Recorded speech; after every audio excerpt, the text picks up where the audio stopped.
Hello, everyone. Hello. We are in quarantine, and I mean, we have not seen each other in ages. I miss everybody. We all miss you too, Elliot. Oh God, I mean, in case you're watching this in the future or listening to this in the future, because I have no idea how this is going to turn out. It may well be an audio recording. Very much so, and our audio will be very infrequent and terrible, considering the fact that we're just using phone and headphone mics. This was recorded during for the future.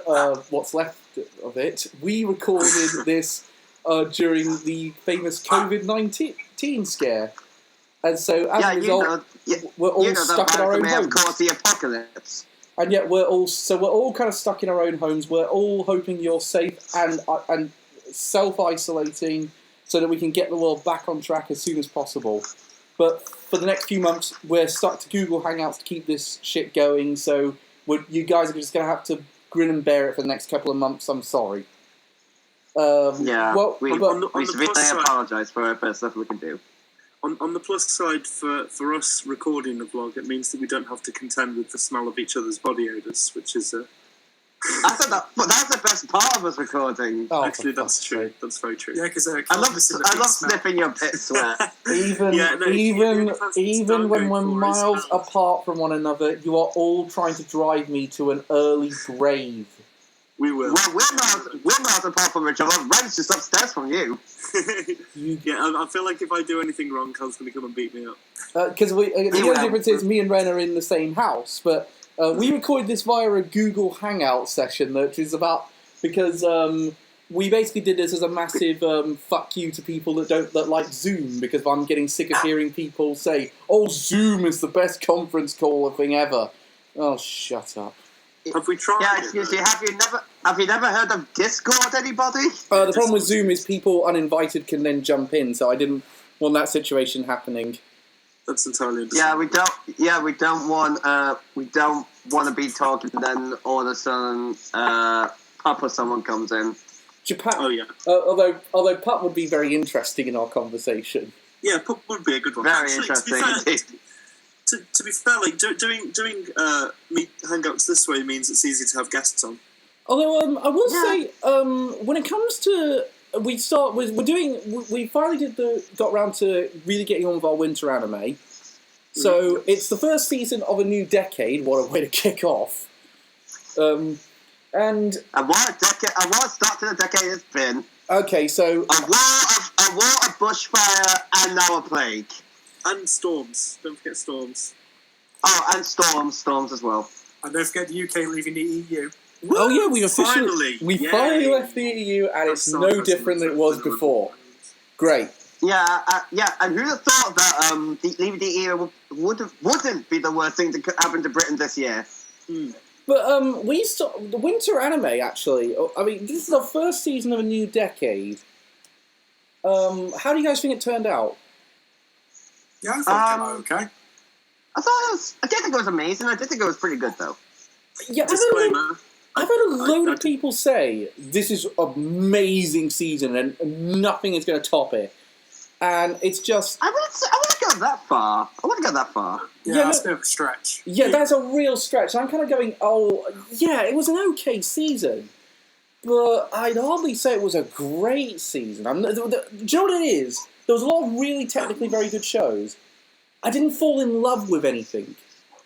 Is that... Yeah, I agree. Even like my favourite of the season, I really like. I don't think is brilliant. Really?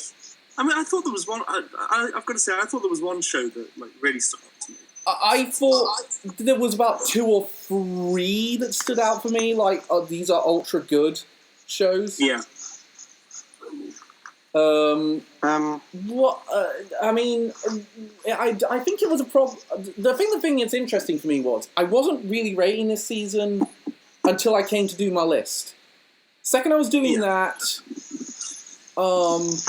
I'm then in a position of, well, actually, this has turned out all right. This season's turned out pretty good. We've got what we need, and because it was very hard. It was very hard in a couple of categories. I don't know about you guys.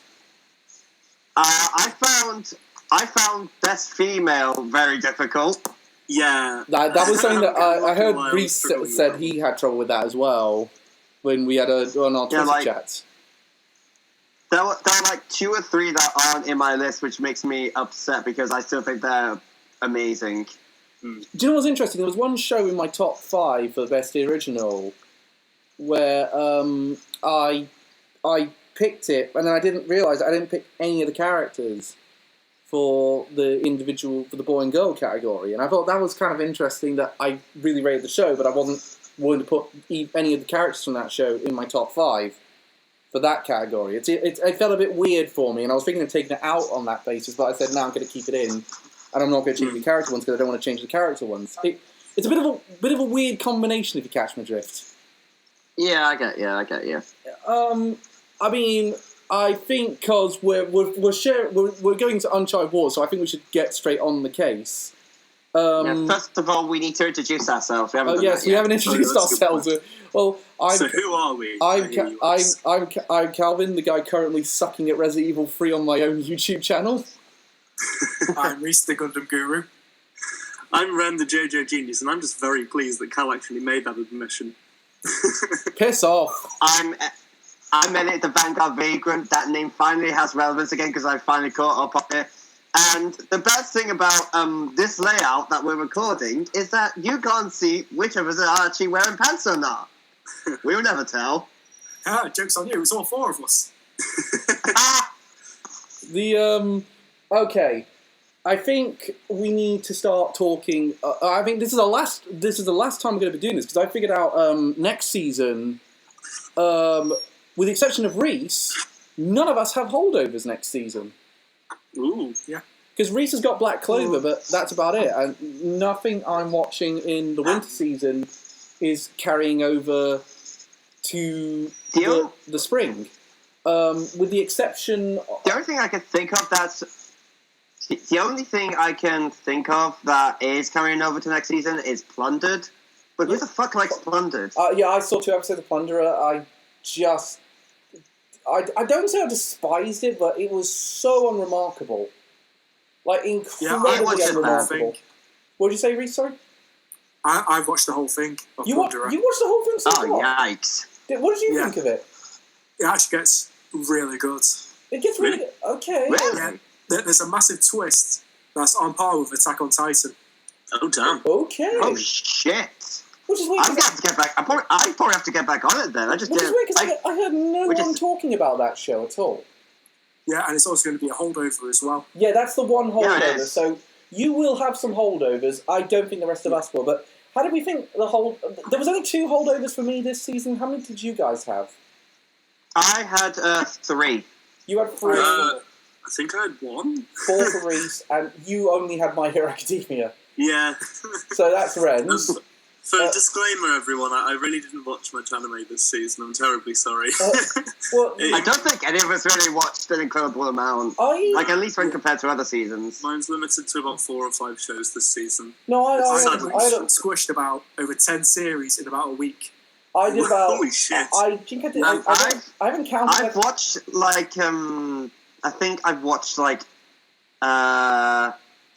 9 series, and one of them I've only watched 3 episodes of. Okay, that's fair. I haven't counted, but innumerable amounts of anime. But I think I saw a total of about 9 to 12 series. 9 to 12, that's a good range. A strong range.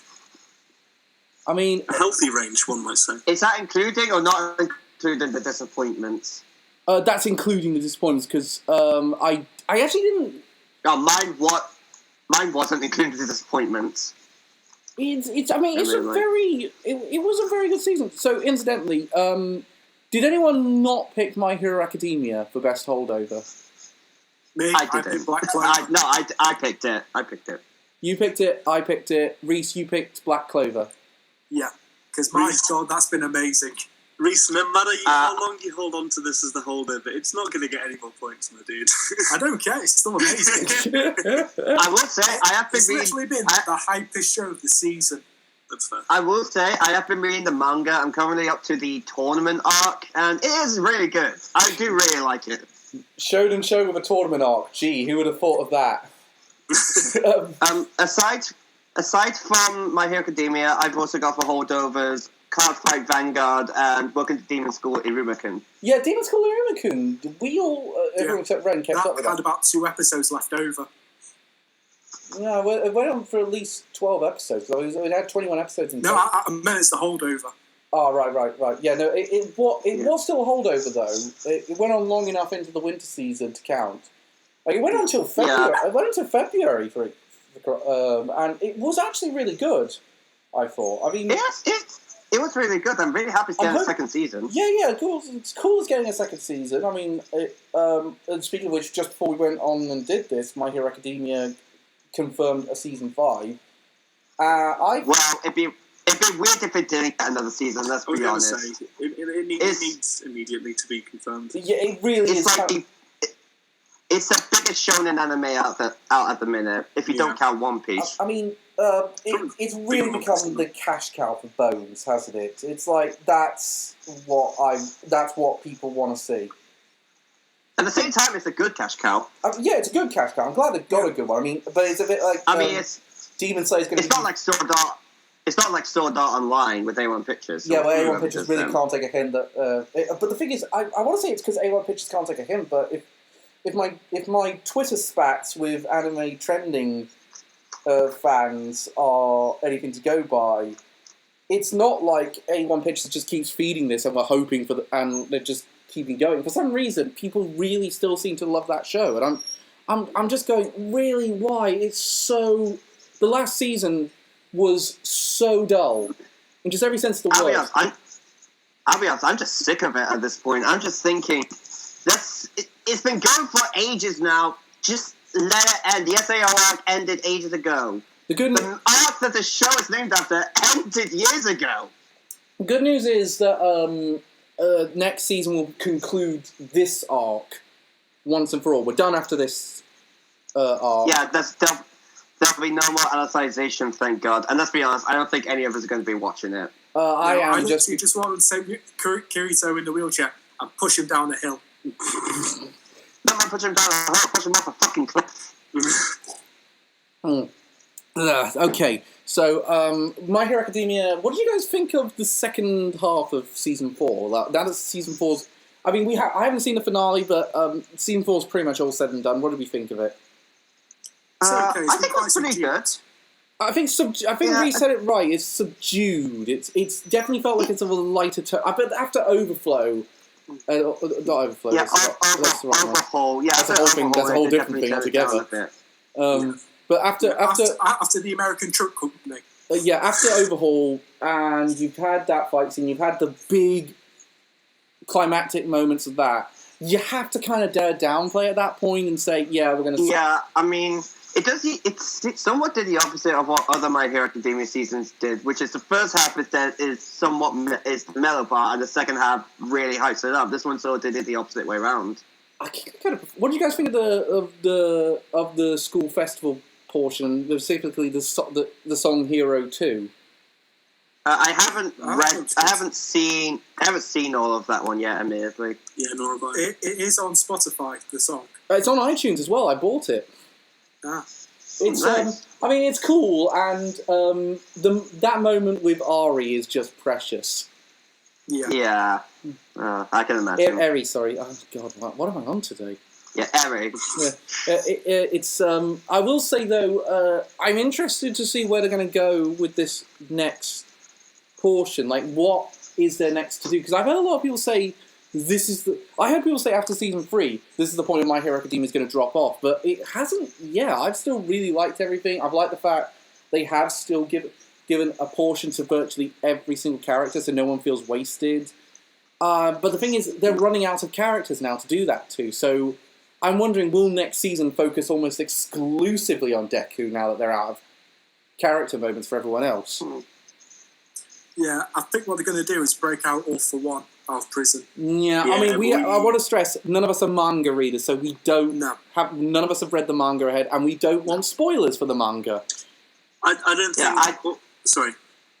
I'm not one to read the manga at all. Like, I think I'm just loving the anime as it is. I don't want to read the manga and spoil all that. Yeah, it's not like Promised Neverland where you really want to read ahead, which you have, Elliot. So you're prepared for October.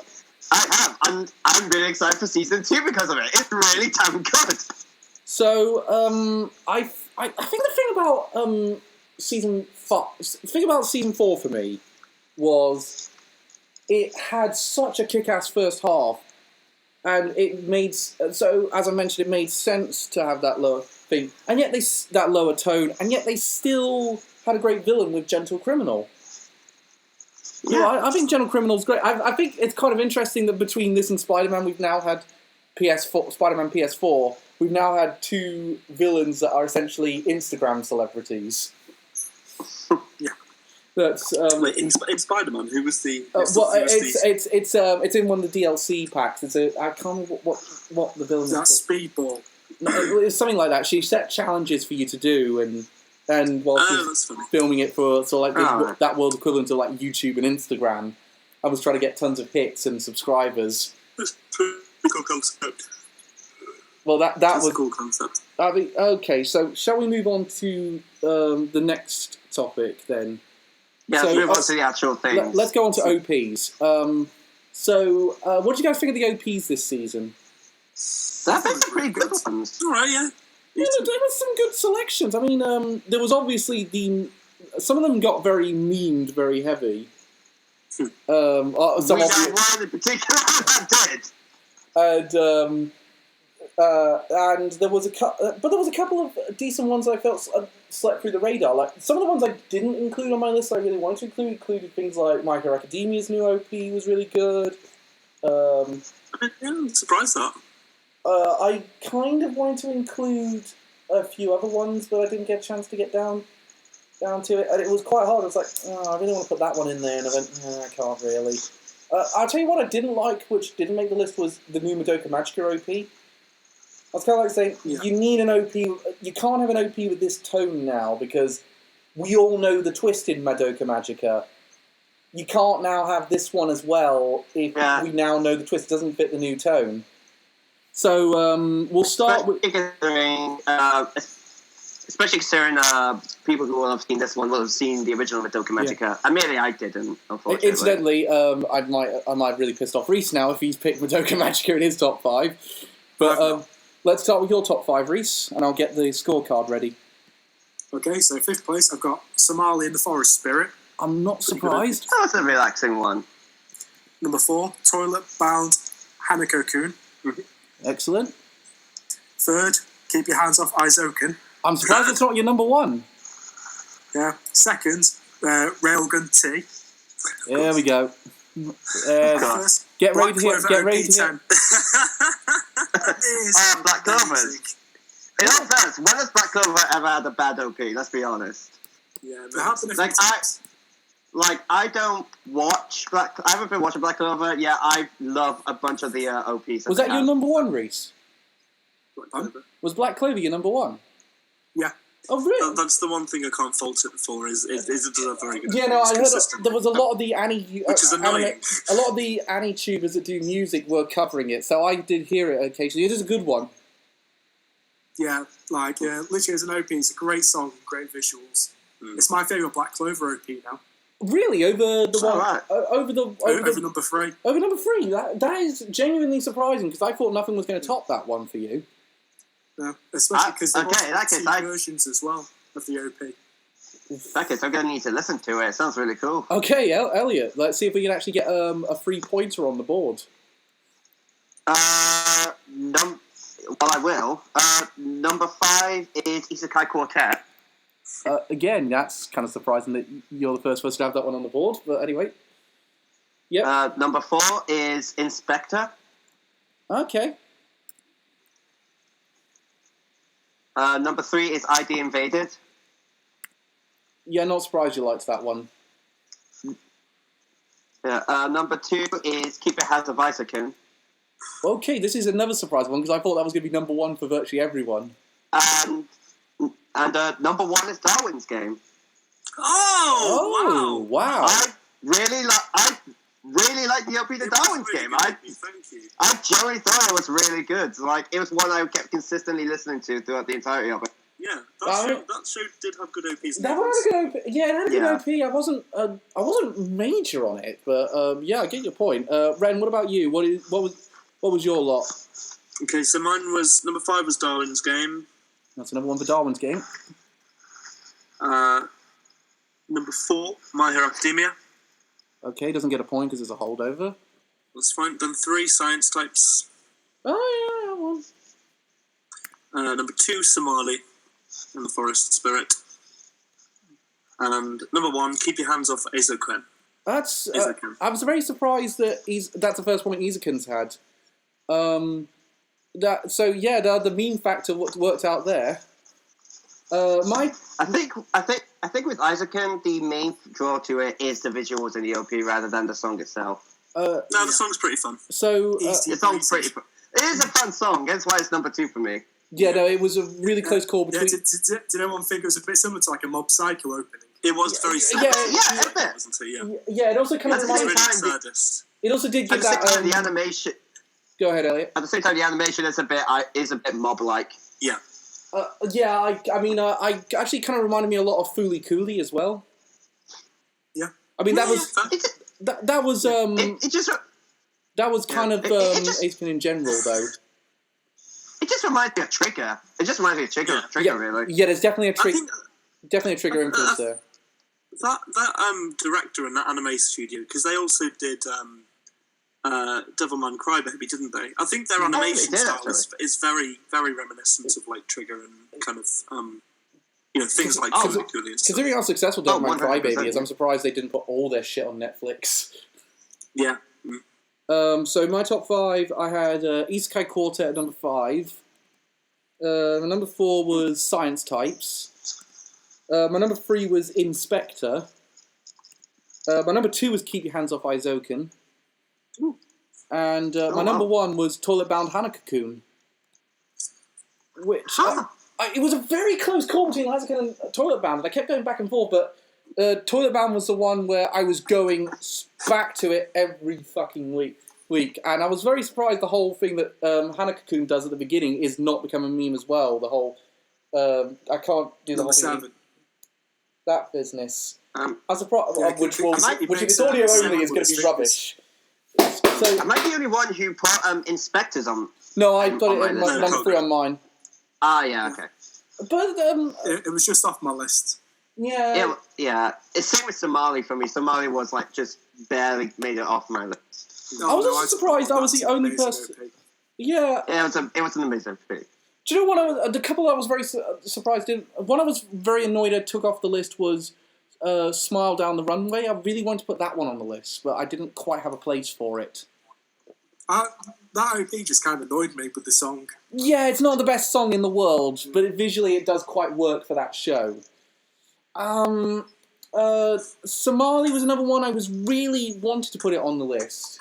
And it was nearly there. I just put it off for Isekai Quartet because I thought that one amused me a bit more. One thing I don't like about Somali is that song changes so much throughout it. So like it has so many different moments in it, and so like it feels like they spliced together about 3 songs into one, rather than just did one song. Yeah.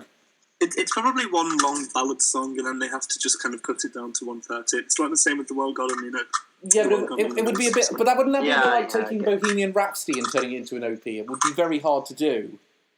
It'd be interesting. It'd be interesting, yeah. Well, that could be one. That could be one for anime fights. What show should get Bohemian Rhapsody as an OP? Probably Evangelion. Oh, piss off. I think that would work. Microwave Storm.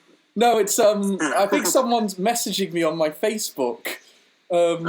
Because it's very interesting. My friend, my phone's just got 10% battery, so the camera's shut off. Oh, Reese has turned into some kind of mecha creature. I'll go charge my phone. Okay, that would be sensible. This will be an interesting vote. So, was there any other one interesting?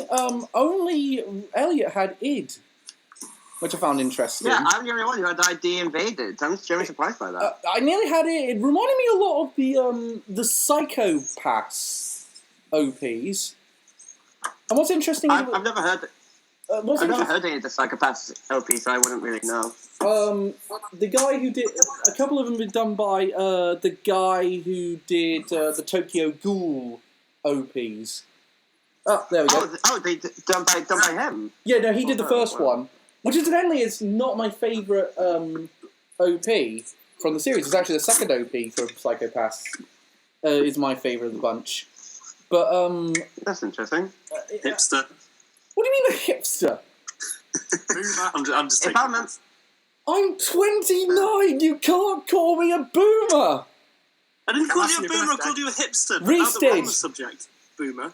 Fuck you. I'm at the same... Also, I'm pretty sure... I think the guy who did the Tokyo Ghoul piece might have done one of the EDs for The Promised Neverland.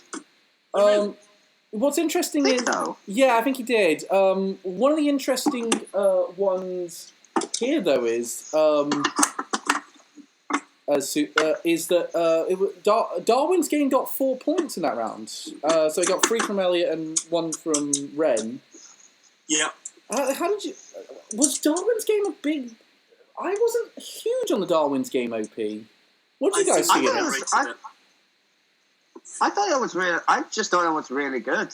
I just thought it fit the show well. Yeah, Darwin's game was not really a big one on my radar this season, so that probably is why. But I thought it was all right when I watched it. I just wasn't like, this is going in my top 5 OPs. It was kind of like, well, it was kind of most of my opinion on Darwin's game. Well, that exists. Yeah, I personally prefer the ED over the OP. The ED is actually all right, actually, all things considered. But I will disagree with that one. I preferred the OP to the ED, but both were all right. I mean, I'm probably gonna be at odds with the group in this one, in the fact that I wasn't huge on Darwin's game, and I think everyone in this group was quite huge on it. I thought Darwin's game was all right. I didn't think it was anything too spectacular. Okay, that's another midnight Nikki. I enjoy watching that. Well, it's just another one of those sort of battle royale game.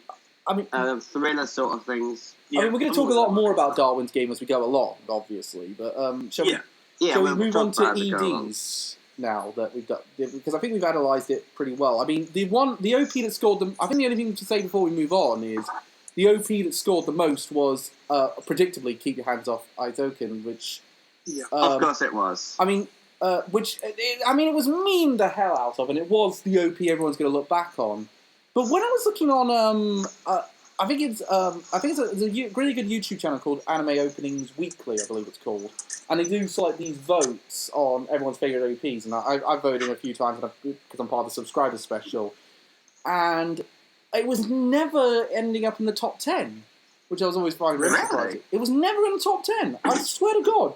Really? That's bizarre. And yet everyone's going on about being the most popular one. I mean, it had all the meme factors like the Zetsu's and the play and the Drake like the songs at the beginning. But what's interesting is second place is a joint between Darwin's Game and Toilet Bound Hanako-kun, which both got that way by being a runner-up on one list and a winner on another. Like, Toilet Bound Hanako-kun was my favourite of the bunch because I just thought that song was kick-ass. Maybe I haven't even seen the show, let alone heard the OP. It was on my list, but I just never got around to it. I'll tell you what, if we pick it today, which I'm very doubtful on the basis that you haven't watched it, I'm very doubtful we will pick it, you are not going to be disappointed, I will tell you that much. And I think you will don't be put off by the title. Yeah, the title makes... I know, I've heard it's really good. I might actually check it out after we've finished recording or something. I mean, that being said, I kind of had to fall... and it's a very good... It's like... I'd say it's kind of a new metal OP, I'd say. Sort of thing. Yeah. Which has surprised me, Carl, because I know you're not particularly a fan of new metal. I'd say I like some new metal. I like Disturbed and I like... Slipknot, but it's more when they went ultra grimy that I felt I went. Where's this going? I mean, it's like I'm not. One of the things I did find interesting though is Hanako-kun's one was actually composed for that OP. That was a song written for that show, which that's good. Which I think it actually works. I mean, I'm glad it's not just Mob Psycho 100 that's getting that treatment. So okay, I mean, I'm pretty sure Isaacins was made for the OP. And surprisingly, no, it's not. Really? But they both fit so well together. I know, I'm surprised too, but apparently it was released as a single. I don't know why my voice is doing that. Interesting. Anyway, let's move on to the EDs at last, because I think this is... I'm going to make a bold statement here. Hot takes for 101. This was the worst season for EDs that we have done since we started this show. Yeah. I admit, there are actually a few EDs I actually really liked. I didn't say there was none I didn't like, but there was only two that I thought really belonged on my list. It was a lot of unremarkable EDs. Yeah. I managed to get 4, but one of them had to be a holdover. Yes. From a holdover. I did not think that many were really that great. I got 5, and I was being very charitable. What about you, Reese? I got 5. Ren, like, a lot of them were just very forgettable. Admittedly, though, one of the EDs I actually thought was better than a lot of the OPs. Okay, I'll be interested to hear on that one. Incidentally, Ren's not being very communicative because he's eating a bunch of grapes. So we'll start with Reese. What was your top 5? So, I've got Darwin's Game. There we go. There's another one for Darwin's Game. Somali and the Forest Spirit. No surprises there. Keep Your Hands Off Isoken. Yep. Then second, I've got Railgun T. More of a railgun. I'll explain after. And first place, I've got Inspector. Okay, that's interesting. Interesting. What have you got, Elliot? Number 5 is My Hero Academia. Okay. Number 4 is Isekai Quartet. Oh, sorry, Isekai Quintet. I refuse to call it Isekai Quartet because it's stupid. Yep. Number 3 is Inspector. Okay, that actually surprised me. I thought that was going to be your number 1. Number 2 is Keep Your Hands Off Isaacin. Okay. And number 1 is ID Invaded. Yeah, that actually had a pretty good one, actually. I'll give you that. I think that one was legitimately really damn good. Ren, have you stopped stuffing your face? Yes, thank you. So fifth I've got Science Types. And then Somali is underneath that. Of course. Then Keep Your Hands Off Azakan. Then I'm noticing a My Hero pattern. Academia. Yeah. What, sorry? I'm noticing a pattern here. Like I said, I've only watched about 4 or 5. So. Next. Number 2 is My Hero Academia. ED7 that is. My Hero Academia. And Darwin's Game. Darwin's Game is number 1. Okay. Okay, so I'll tell you how the table's looking at in a bit, but I've got to do mine. My number 5. Oh, I recognise my face already. I have. I've got Keep Your Hands Off Isoken. Then I got Toilet Bound Hana Cocoon. Then I went for Isekai Quartet. Then what do I have next? Oh yeah, Somali and the Forest Spirit. And my number 1 was Inspector. Huh. So me and... Am I the only one who picked... Am I the only one who had ID Invaded on his list then? Yeah. Mine just came in number 6. No.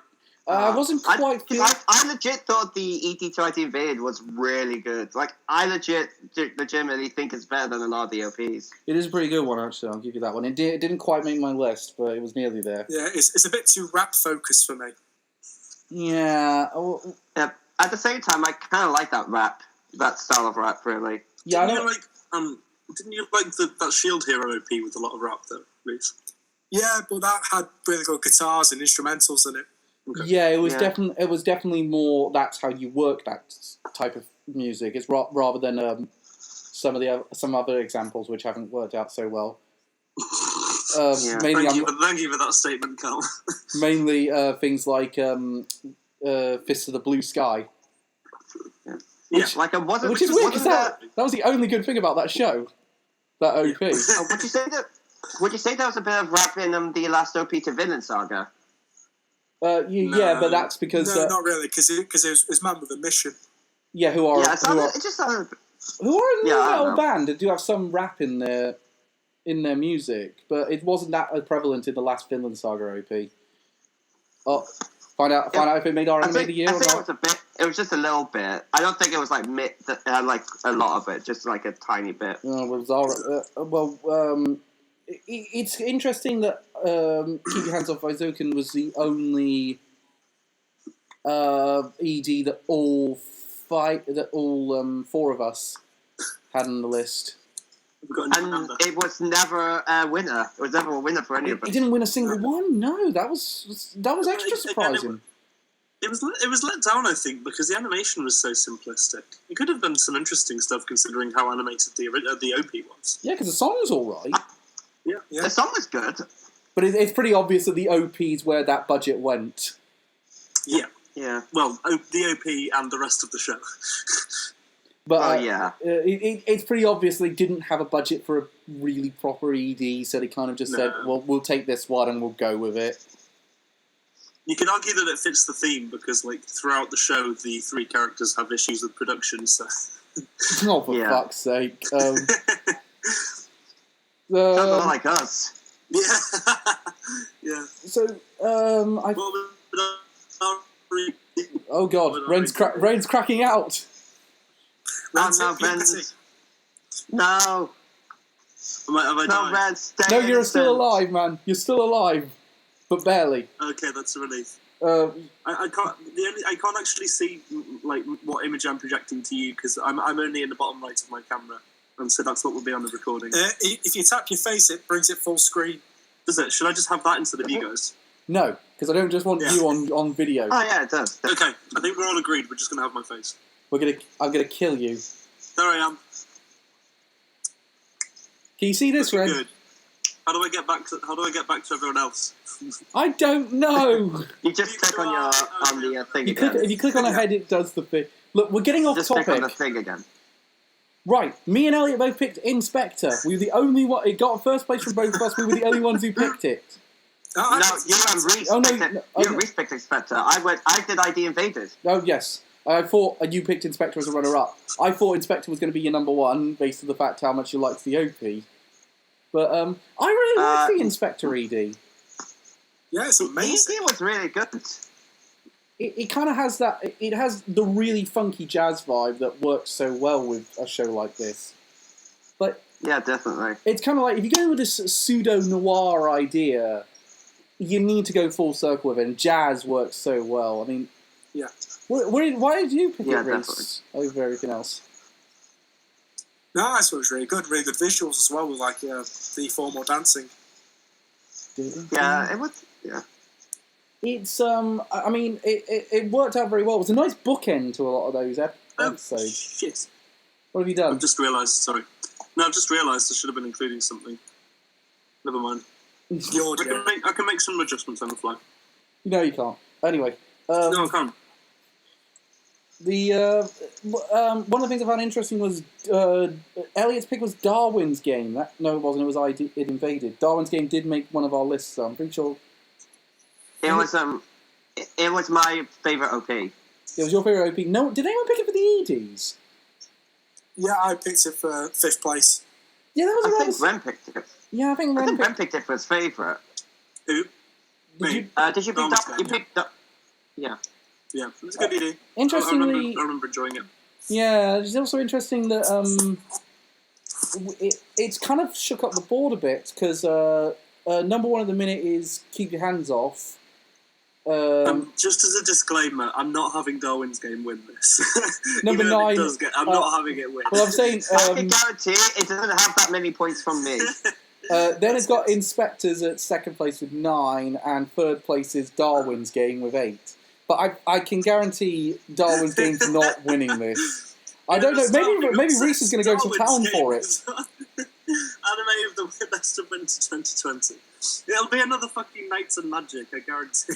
Oh, we're not. No, anime of winter is Ishizoku Invaders.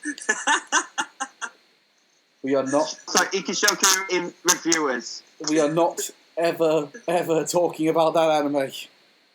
I haven't even seen a single episode. I don't know. You don't want to know. I'm just saying it's a win because it's the first time, pretty much, since we started, that anime has been taken off of Japan. Everywhere doesn't want it. Which is amazing. It's like, oh, now we have standards. Oh, yeah, now we do. Where was all that shit when King's Game was on the air? Okay, speaking of which, let's move on to our biggest disappointment. So, not a lot of disappointing anime for me this season. Not a lot of anime that made me go, oh god, what is this? So I kind of had to stretch it a bit. That's not from me, but I think that's because I avoided most of the disappointing stuff. I have a couple on. Okay, I couldn't really think of anything. So my ones. So as a result, my two are not bad anime. They're just anime that didn't quite live up to my expectation. Hmm. So, Reese, what about you? Did you have bad anime, or ones that didn't live up to your expectation? It was a good anime with bad parts because I had Inspector down. Is that your number one? Yeah, it's the only one because it had a great start, but the Steel Lady arc went on way too long. I think they wanted to concentrate on that one arc, and they didn't. I think that was the main focus of the season, though. And I think it just felt like it really dragged. Yeah, I must be honest. By the end, I was kind of going, okay, you're going on a bit too long with this one. Yeah, it's actually I enjoyed it. On the computer. It had some good ideas, and I did enjoy it. But I have to agree with your point. It went on a little too long, but I think they were kind of bound by the fact it was a manga adaptation. And they had to follow that. Yeah. So let's check out yours, Elliot. What did you have? I have 3. Number 3 was honestly Isekai Quintet.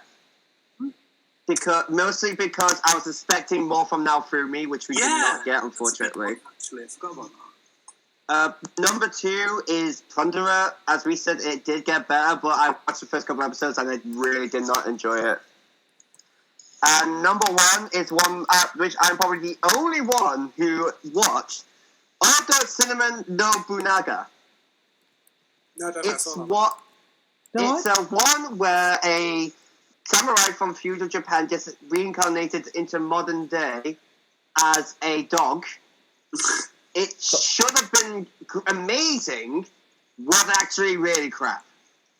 I'm not gonna lie, you hadn't really sold it to me with that premise. I'm just recovering from the knowledge that exists. Yeah. Well, for once it's me watching the unusual stuff rather than Reese. Yeah. At the same time, though, you're looking at the one person who actually kind of defended Citrus and Domestic Girlfriend. Yeah, good point. Well, it is your only fetish. slightly. At least for once, it's not me taking those jokes. Red, yeah, what have you got? It's not like you can talk. Shut up. We're not going down those jokes. What have you got, Ren? Well, I didn't actually have one, but Elliot raised a good point about Now Through Me not really being in. So you're going to give it to Isekai Quartet? Well, yeah, because to be honest with you, I hadn't really the stuff that I'd watched I was fairly happy with, but then that was a point that really stuck out to me about Isekai Quartet is that really it's now lost all the points it got. Oh, sorry. Oh, damn. Well, okay, let's move on. I'm going to give I'm hating to give a minus score to this one, but Madoka Magica's side story. I wanted is a runner-up, and my number 1 was Darwin's Game. No. Oh, really? Wait, this is good. It loses points now. Just for me, Darwin's Game, and I mentioned this to Ren yesterday, is incredibly unremarkable. It's not bad, it's just unremarkable.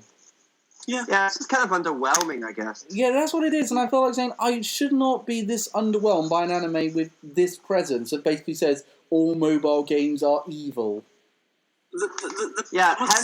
Sorry. Yeah, hence why you never trust pop-ups for online games. Speaking of which, this video is sponsored by Raid Shadow Legends. I'll tell you a story. I was with not in Balamory actually, set in Chester. I was with my ex-girlfriend, and we were watching a film, and those bootleg websites like Putlocker and stuff like that. You bastard! Yeah. So we were looking to watch what was it? I think it was Sinister or something because we couldn't find it on Amazon Prime. Oh, that's a good movie. Why are you pirating that? So anyway, we were clicking through lots of pop-ups and like you know how you have to close load of windows and stuff.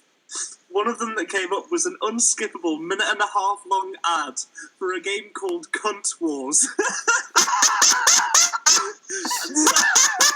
I'm gone. I don't know what to do with this show anymore. Stood watching Oh my Cunt Wars for 1.5 minutes.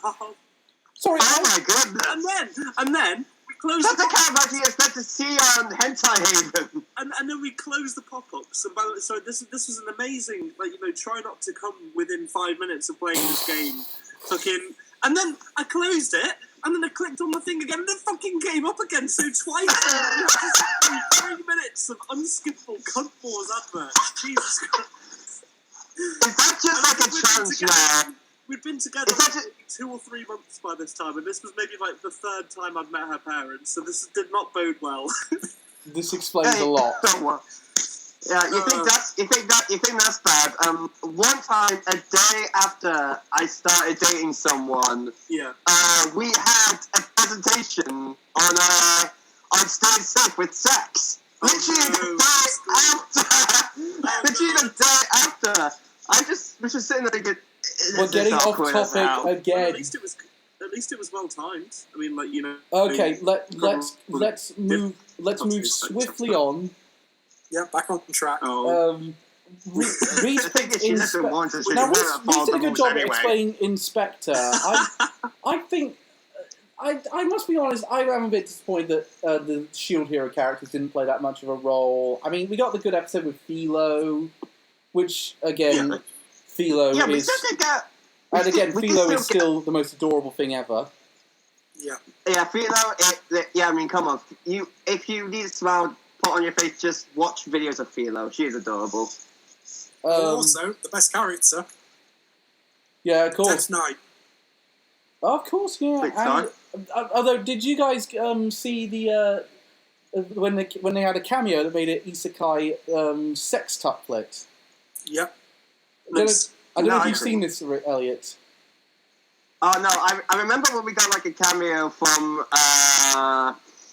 Cautious Hero. Yes, that's it. It's Cautious Hero, which I just thought was brilliant. Yeah, like legit. It was the school festival. They were about to go and say, "Hey Sarah, what's where we going?" Just like he just went, "It looks dangerous," and just walks away.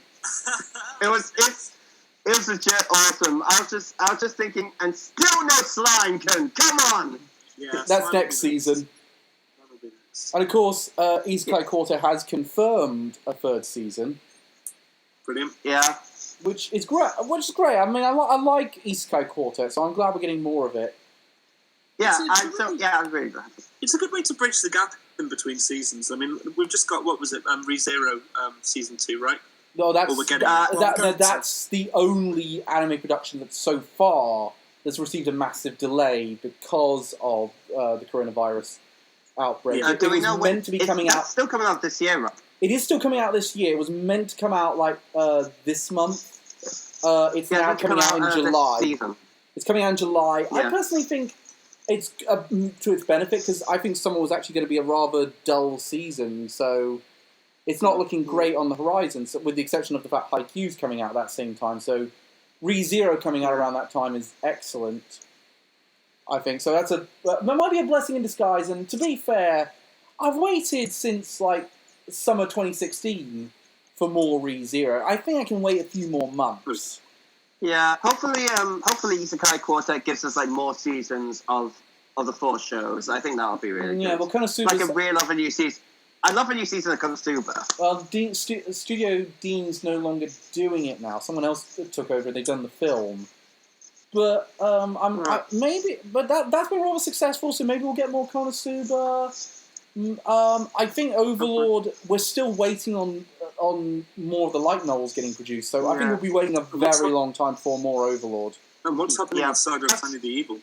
God knows. The film version's been in development hell from what I've heard.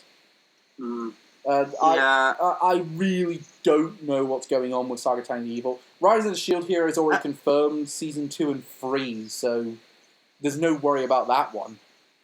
Yeah.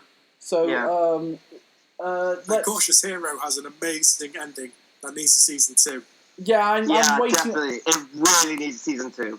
It could get announced. I wouldn't be surprised if we get a season 2 of Cautious Hero. But at the same time, I would not be surprised if we have no season 2 of that. Both theories got been confirmed for a second season, and I think Cautious Hero is better than that, honestly. Yeah, no, I would agree. Cautious Hero is a better show than Both Theories. As much as I thought Both Theories was alright, I would not rate it as high enough to say, yeah, I definitely want a second season of that. Yeah, I really like Both Theories. I thought that was pretty good. Okay, let's... interesting. what are we going to say, Ren? I was just going to say something quickly about Isekai. It's interesting to me that like most of the recent Isekai series we've had have either had like a comedic kind of gimmick that drives it, apart from Shield Hero is probably the only exception. But even then, Shield Hero is an exception to the rule, because it's a more darker take on an Isekai. Well, yeah, that's what I mean. But it's interesting to me that like Slime, Cautious Hero, like Konosuba's a really popular one as well. Overlord is kind of like a comedic concept as of interesting to me that they're all kind of... The thing with Isekai, which I've definitely noticed, is that a lot of the... most of them are just taking one small gimmick and then they're just copying Sword Art Online. Meanwhile, most of the other ones... Meanwhile, a lot of the good ones, like your Shield Heroes, your Slimes, your Overlords, your Tiny the Evils, they're actually doing it a lot different. Yeah, that's a very good observation about it. I think the thing is, Isekai's now gotten to a stage where it's so...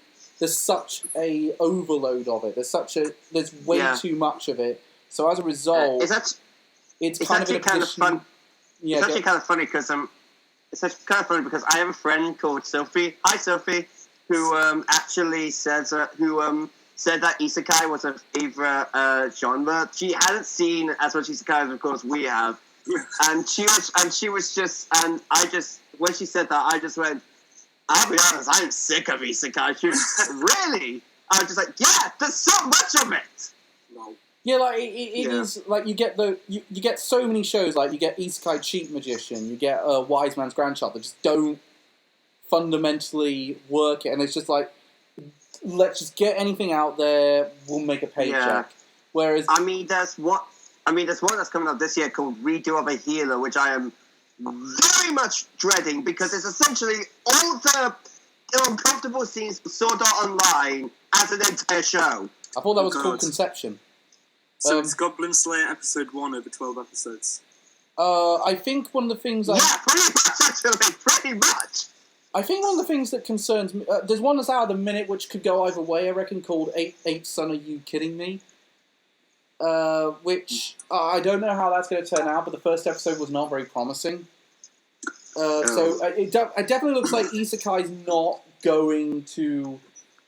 It's sort of like there's not going to be less of it, like how Moe kind of overtook the 2000s, and then there was a bit of a lower amount of Moe after Sword Art Online got really popular, and Isekai kind of merged into became the big thing. I don't see Isekai going downwards unless another genre really sells big, and I don't see that happening. Resurgence. Because a lot of these sort of Isekai are still really big in Japan. Yeah, I think we need to move on to the next one. Biggest surprise. Definitely. So, some surprising anime this season. You're going to be very surprised. You're probably going to be very surprised by my pick for this. My top one for this one. So, shall we start with Reese again? Yeah. So 5th, I got Somali and the Forest Spirit. Okay. 4th, I've got Plunderer because of the massive twist in episode 8. 3rd, I've got ID Invaded. Okay, that's interesting. 2nd, I've got Pokemon Twilight Wings. Yep. Oh crap, forgot about Twilight Wings. And number 1, Izoken. Oh, alright, okay, that's interesting. Oh, wow, okay. What was surprising for you about that one? Well, I really didn't hear many people talking about it going in. Yeah, I must be honest, I saw the premise for that one and I kind of went, oh, that could be really interesting. I'm definitely going to check that one out. My thought on it when I first heard it is, this sounds like Bakuman, but with anime, and I love Bakuman, so I'm going to love this. Speaking of which, Elliot, what was your list? Okay, well, number 3 was Somali and the Forest Spirit. Okay. The first couple episodes did not sell me, but then later down the line it got really good. Oh, Elliot, there you are. You're back. Yeah, it's fine. Number 2 is Science Types Fell in Love and I Try to Prove It. The show that could be best summed up as "Just fuck already." Pretty much. And number 1 is Buffery. I don't want to get hurt, so I max out my defense. First points for Bofuri on the board. I thought it'd be kind of another trash isekai. Turns out it was actually pretty good. It's my fault as well. It's basically a better Sword Art Online. Okay, shall we ask you, Ren? Did you have big surprises? I've got one big surprise, and that was Science Types. Science Types? The reason for that being, I really wasn't massive on, Christ, what's it called? Otaku Romance. No, the Otaku Romance, what was it? Watakoi. Love is hard for an otaku. Watakoi. Love is hard for an otaku. Watakoi. Yeah, I wasn't huge on that, and I figured this was a similar kind of vein, but then... I must be honest, I kind of think Watakoi is a slightly better show. That's fair. I don't know about... I'll say I learned more from this. I mean, I'll be honest, I was expecting Watakoi to be a better show than Science Types. I thought Elliot disappeared then. Elliot turned into a robot momentarily. Good. Dun, dun, dun, dun. Yeah, Dun. My Wi-Fi's going bad, for Christ's sakes. Oh, no. It's all right. You're still in it. Okay. Let's. Yeah, I'm still in. Okay. Just start doing sign language. That won't help. We haven't got video in. Let's talk. That's a fireball jutsu. Stop it. Oh, what? That's a sexy jutsu. Let's talk. So shall we? I'll do my lots. So I only had 3 as well. I had Pokemon Twilight Wings. Then I went for Bofuri. Same reason as Elliot. I thought it was going to be a really rubbish isekai. I really liked it. But my number 1 is a show that I really thought I wasn't going to like at all, and I really ended up doing the entire thing. Smile Down the Runway. Huh. It's his first, so it's interesting in this list. Runway and I'm surprised Toilet Bound isn't on that list actually. No, I must be honest. I probably should give it a point, to be honest, because I did think Toilet Bound was going to be terrible, and it turned out to be really good. So I probably should put a runner-up on that. But here's the thing, though, for me. I really, really thought Smile Down the Runway. I thought this is going to be. It's not for me, and it was kind of like, okay, they've done it like a sports shonen show. Now they've made it work. Yeah, it's another one that was on my list for ages, but I never got around to watching, which really makes me sad. I wouldn't say it personally just felt a bit flat to me by the end. Yeah, it's one of the Elliot. I would say it's not something you should go out of your way to really see, but it's really quite nice. I think. I do think they picked. It has gotten some really damn good reviews. Like it's got 7.79 on my anime list. I actually think they made the wise choice of not overly concentrating on the main female character and concentrating on the main male character, because he has a much more interesting arc than she does. That's interesting. It's cool. It's basically about this girl who's who really wants to be a model, and her friend who wants to be a fashion designer. And again, it's what's interesting is his factor of the fact that he wants to design clothes for his family while his mum's in hospital. They don't have a lot of money, so he has to really make the most of what material he has. So it's kind of interesting seeing it coming from that perspective, because it's kind of interesting to see that sort of thing. It's not incredibly realistic about the fashion industry, considering how cutthroat it can be, but it and how exploitative it can be, but I don't mind a bit of escapism every so often, and it was all right. It was definitely. I wouldn't say anything pathos about it, but I say it's something different. Like it's one of those sort of non-battle anime that you don't really expect. Reese, you picked for your number 1, Isaac. Ken, you've kind of explained your reasoning behind it. It's interesting you were the only one of us that picked it for this category. Yeah, because from the previews, it didn't look like it was going to be that amazing. Yeah, I will be honest, they didn't market this anime very well. That's the biggest issue I had with it. Like, it's like... I don't know. I don't normally watch previews, mostly because the previews made King's Game look really good. Well, Yeah. we're getting our quota of shitting on King's game. We haven't yet met a foot quote quota for today. And we are Foot stopping check that right now. Not right now. Yes, we are. There's time later. Oh, so that's why Carl smiled on the runway. Had all the models put shoes on. Oh, fuck all of you. Let's move on. Elliot and me both picked Boffery. Did you have it as a runner-up, Reese, or did you not take it? It would have been number 6 if I had one. But then I really went into that one going, this is not going to work. And it somehow worked. Yeah, because I remember saying to you at like episode 2 or 3 that there was a Gundam reference in it. Yes, so that was weird. That I was not expecting. Do you know one of the things I actually quite That liked? was a... Do you know one of the things I quite liked about Boffery, which also surprised me? I liked the dub of it. It had a really good dub. I mean, it's a real shame that we'll probably be waiting a very long time to see it finished in the dub because Funimation's made the very responsible decision to suspend all its dubs so the voice actors are not travelling unnecessarily. Unfortunately, we got the same with The Invaded, didn't we? Yeah, which the last episode never got done in dub, and it was the one that were doing their same day simuldubs for this season, and it was really another one that was really good in dub as well. But it was not. It's a real shame we're not going to see that for a while, but totally understandable. Same with all the Crunchyroll dubs. But honestly, I'm not too surprised with the Crunchyroll dubs because I don't get why Crunchyroll's moved into that market. In a sense, because if I'm not for sure why either. If you've got a Crunchyroll account, it really means you don't give a shit about dubs. If you give a shit about dubs, you get a Funimation account. Yeah.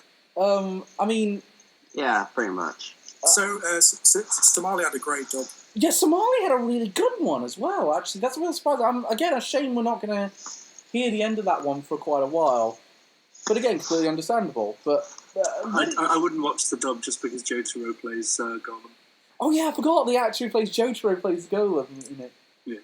Also, Dio's in one of the animes this season as well that I'll mention. He's in an anime every season. I encounter this man so much, I think I've got to get a restraining order against him. Speaking of voice actors, I have some really bad news about one. The voice actor to Roten Mushi's recently died. Oh yeah, I saw that. That was awful. Who played who? Roten Mushi from Dragon Ball.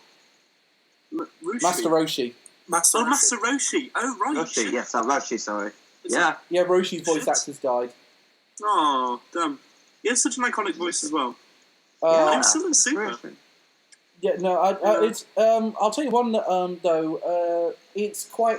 So that's quite interesting overall. The only thing that's changed about the score is Aizoken's gone up to 13 points. Second place at the minute is Science Tights, which is on 7 points, and Toilet Bound and Inspector are both in joint third with 6. So this is all over the place at the minute. Admittedly, that's probably. That's probably the last time some of these things are going on the board. So let's talk animation. So some decent, really good animation this season. Yeah, really good. The animators seem to really put their all into some of these shows. Which one's sequel? Or a sequel later? Yeah, you can pick a sequel for animation. That's the second to last. It's animation we're doing now. Oh, right, sorry, my bad. So let's talk the animation. Reese, which animation impressed? Which show's animations impressed you? Okay, so I got ID Invaded. Okay. Somali and the Forest Spirit. No surprises there. Pokemon Twilight Wings. Mm-hmm. Then Toilet Bound. Yeah, the animation in that was pretty good, actually. I'll give you that. And first, Aizoken. Aizoken makes sense. There was Aizoken. Dare I ask, Elliot, what did you pick? Well, number 3 was ID Invaded. Okay. Number 2 was Castlevania. There we go, it's first point. I was waiting for that. Because at the same time, Castlevania always has a fucking amazing animation. It does. Yep. Number one is of course Keep Your Hands Off Aizoken. Mm-hmm. There was really difficult design between Castlevania and Aizoken. Oh, Christ, it's running away at the minute. Let's. was just that little bit better. Ren, did you pick Isaacin for number 1? No, I actually didn't. Okay, what were your runners up? It's on there. I picked Smiley. Okay.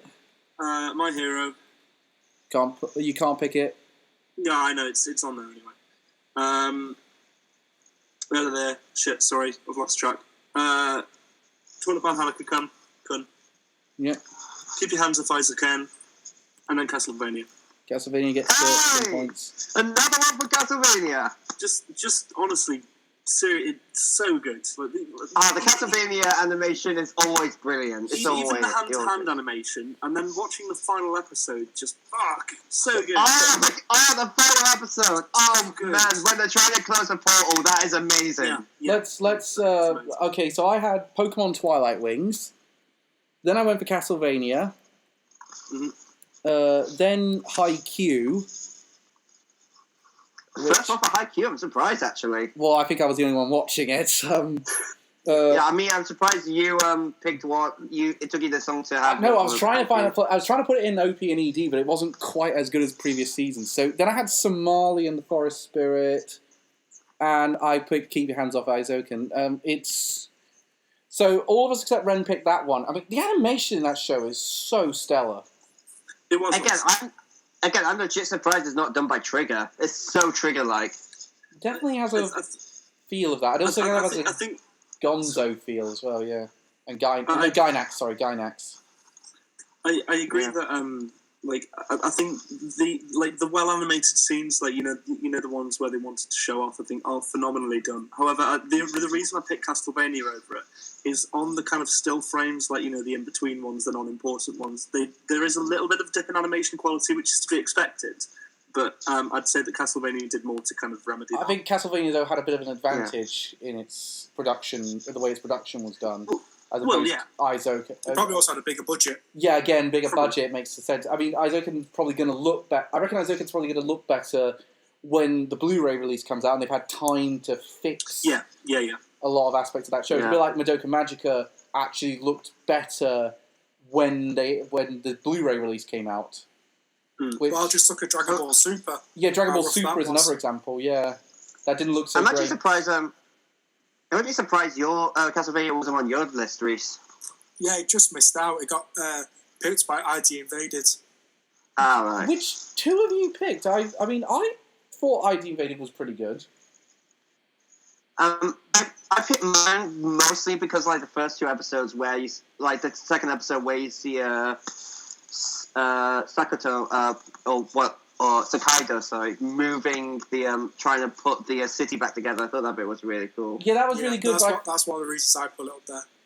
But I think it didn't quite live up to the rest of the show. I think the rest of the show didn't quite live up to that sequence. I still thought it was really great. I still thought the animation was really great. Toiban Hanakun also made a few of these lists. It nearly made my one, but there's a few times where it relies a bit too heavily on still frames that don't quite work so well. There's a few dips in, but it's so stylish in every sense of the word. It definitely has its own sort of unique art style. Yeah. You're not going to mistake this for something else. No, absolutely not. Plus, I'm surprised none of us picked Isekai Quartet in that case. No, Isekai Quartet's a very minimalist show. I don't think it's not trying to wow you with its animation. Yeah, it's a bit more simplistic. But at the same time, it sort of fits the art style very well. It does, but you couldn't. I don't think you could compare it against either of those two. No. So, interestingly, me and Reese both picked Pokemon Twilight Wings for our one. Because that show is gorgeous. I will give you that clearly. I'll be honest, I completely forgot about Twilight Wings. It was kind of like, they're shameless promotions for Pokemon Sword and Shield, but they're really good-looking promotions. Well, they should have done have these before the games came out. Yeah, I would have been so hyped for those games if I'd seen that. Yeah, that would have been a lot better. Especially considering, pretty much at this point, everyone who has a Switch who wants to put Sword and Shield will have the game by this point. Yeah, and I mean... And also, how adorable is Howl's Wooloo? Yes! So adorable. I'm so So glad. adorable. I'm so glad I called Wooloo now because that was the best episode of the bunch so far.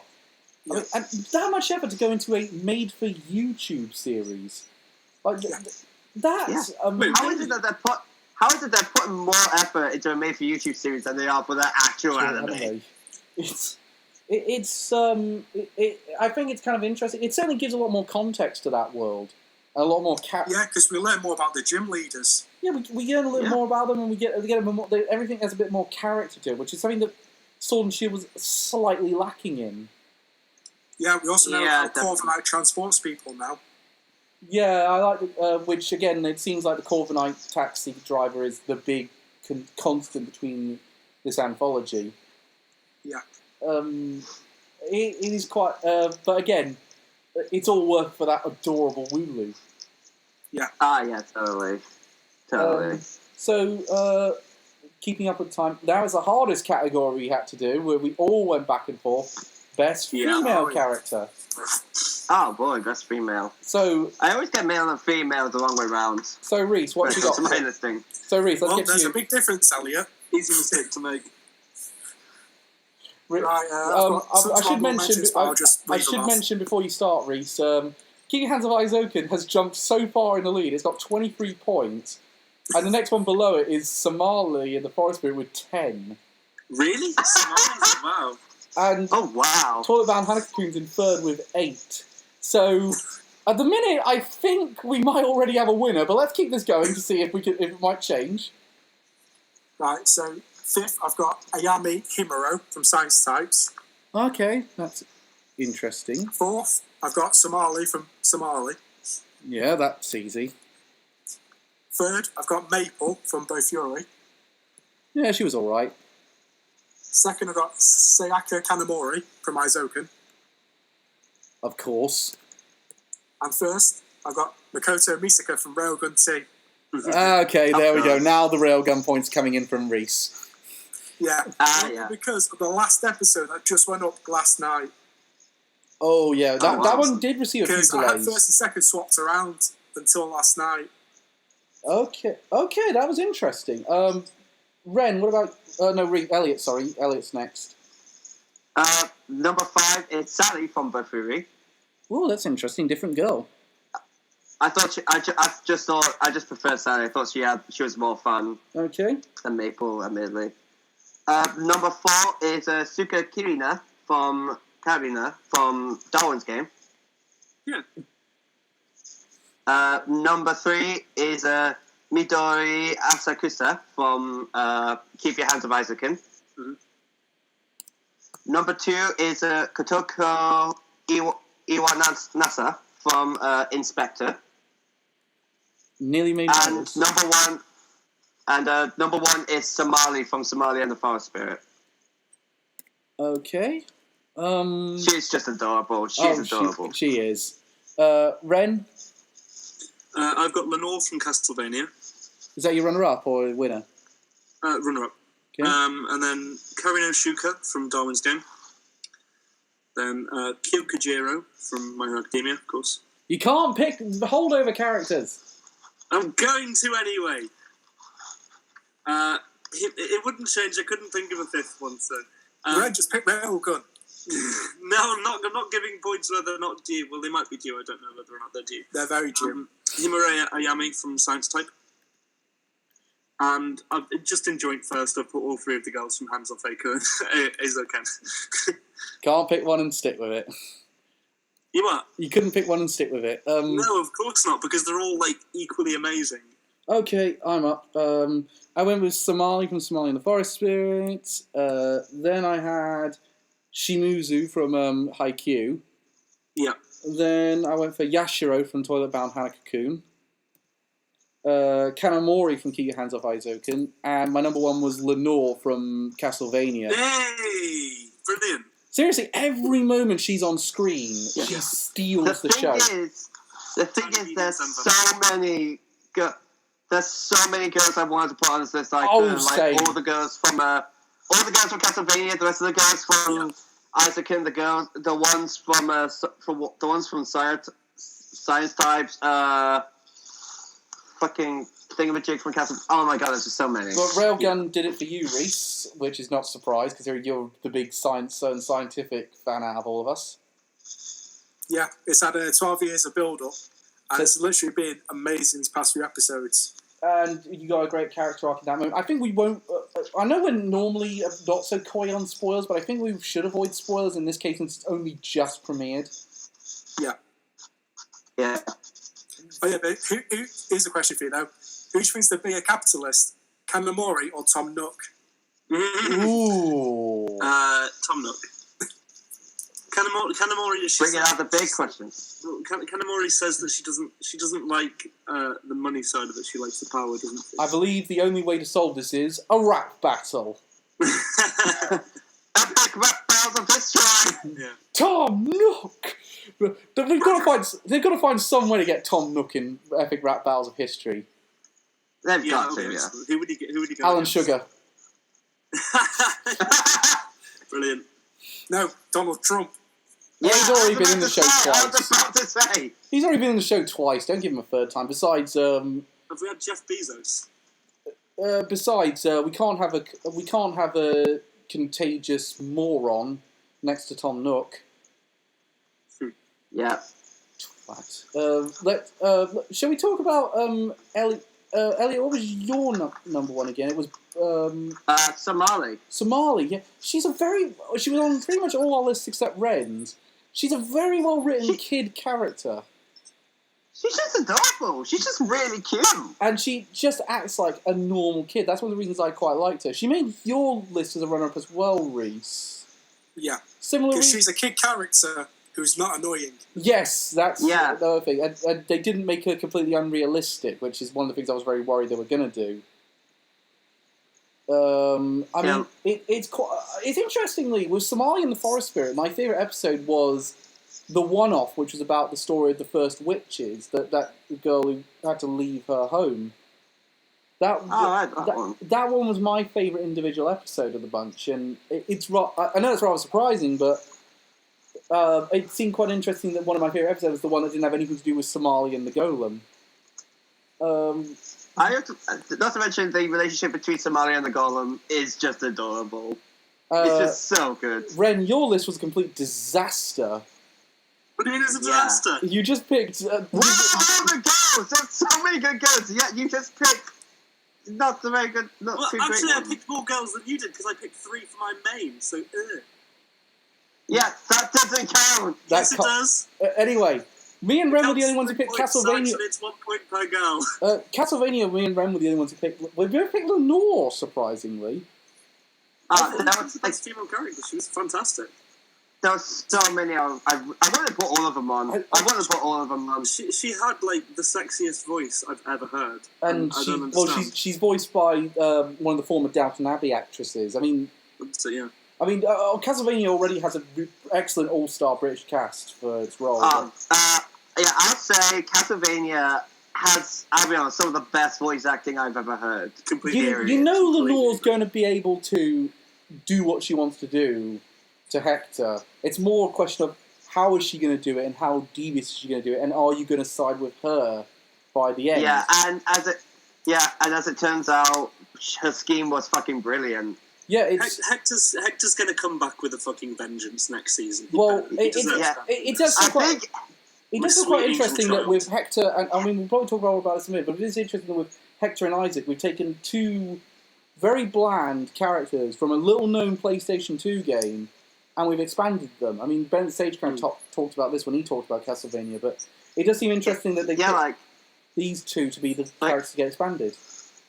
Yeah, like, oh my god, the arc that Isaac has had in this latest season was brilliant. Like, really good. You have no idea where he's going to go, like, what he's going to end up doing. That against the other wizard was crazy. And that was crazy. I mean, we'll talk about that more in that segment, but I was the only one who picked Yashiro from Toilet Bound Hanako-kun, which admittedly Elliot hasn't seen, so I'm kind of surprised I was the only one who picked her. I'm also surprised I nearly picked the one from the main girl from Science Types. I nearly picked her. I'm surprised I'm the only one who picked Kotoko from Inspector. I nearly had her on my list, but it wasn't quite enough room. She's such a fun character, though. She's so fun. Admittedly, I also find it interesting that they did. Like, come on, who didn't laugh their ass off when she showed pictures of her and her boyfriend? Clearly, they both looked happy. Yeah, he looked basically dead. I will say it's also quite interesting that I think it's a great for inclusiveness. It's really great that we've got a character who's the main hero who has a prosthetic leg. I mean, you don't see a lot of There's not a lot of disabled characters in anime, and it feels quite interesting that we have that. Yeah, not just the missing leg, but missing eye as well. Sorry, what'd you say, Reisman? Just saying the other major ones, like Edward Elric from Full Metal. Yeah, Edward Elric was the other one before that. Yeah. It's quite. I mean, I really liked Inspector, but it wasn't quite enough room for it. I will say, spoiler alert, Kuro didn't make my mail list as well, but I was seriously considering him. Speaking of which, shall we... I will tell you right now, Aizoken's extended its lead to 29 points. Smile and the Forest Spirit is in second with 15, and joint third now is Castlevania and Toybound Hanako-kun, both with 9. I'm pretty sure the next list is going to be one of the only two where Aizoken doesn't get any points. Well, yeah, because it's another one of those universes where men seem to not exist in anime. It's getting 1 point from me. Well, no, they do. They just don't need a teacher, so non-existent. Okay, shall we... we'll start with... Okay, let's do it to best male. We'll start with you again, Reese. Right, I've got 5th place, Licked from Plunderer, because of the big twist. Plunderer finally gets positive points. It's on 1. Dang! 4th, I've got Kaname Sudo from Darwin's Game. Okay. 3rd, I've got Hanako from Toilet Bound. Thank you. 2nd, I've got the Golem from Tamale. Yeah. And 1st, I've got Sakaido from ID Invaded. Ah, that's interesting. I will say Id Invaded is doing way better than I thought it would. Sakaido's definitely got a good arc to his character, especially in the last few episodes. I mean, we'll talk about it in a minute, but Elliot, what about you? Number 5 for me was Shinya Yukimura from Science Types. Okay. Yukimura from Science Types. Yep. Number 4 is Koru Sakuragawa from Inspector. Yep. Number 3 is the Golem from Somalia and the Forest Spirit. This really has turned into a two-horse race. Number 2 was Trevor Belmont from Castlevania. Interesting choice. Of course, he was amazing in this as always. Mm-hmm. And number 1 is Akihito Narikisago, aka Sakaido from ID Invaded. Oh, double pick. Okay. Yeah, Sakaido was really great. Ren, what about you, man? I've got Shinya Yukimura from Science Types. Yep. Then I've got Hiragi Ichiro, who's Florist from Darwin's Game. And then I've got you won't know who this is, but Yuki Ono from Keep Your Hands Off Aizoken. He's the dude in episode 8 who is the who's part of the Robo Club. Yeah, he's a Robo guy, isn't he? Yeah. He's the Robo Club. I know what you're talking about. Yeah, so him. AKA Reese's spirit animal. Yeah, basically Reese in anime. AKA just Reese. Yes. Well, I was in the robotics club at high school. Well, there you go. There we go. Mystery Case solved. in point. Number 2, I've got Alucard from Castlevania Season 3. Interesting. Oh, Alucard. And number 1, I've got Alucard. Number 1, I've got Saint-Germain from Castlevania Season 3. Okay. I'm up next. I've got I'm starting with. Oh wait, just remind me. Was Saint-Germain the one looking for the Infinite Corridor? Yeah, he was Bill Nye. Yeah, thought so. Yeah. So I got Ikato Samura from Smile Down the Runway. Starting me off there. 1 second. Okay, and then I've got the Golem from Somalia and the Forest Spirit. Then I've got Hinata from Haikyuu, because someone has to pick it. Then I've got Isaac from Castlevania. And my number one is Hanako from Toilet Bound Hanako-kun. Nice. I was really close to picking Isaac, but I felt with Isaac, there's a little too much surrounded in mystery about his character. And also, Hanako-kun had his good mix of serious and fun moments. Whereas I think a character like... that's kind of what I needed. But let's...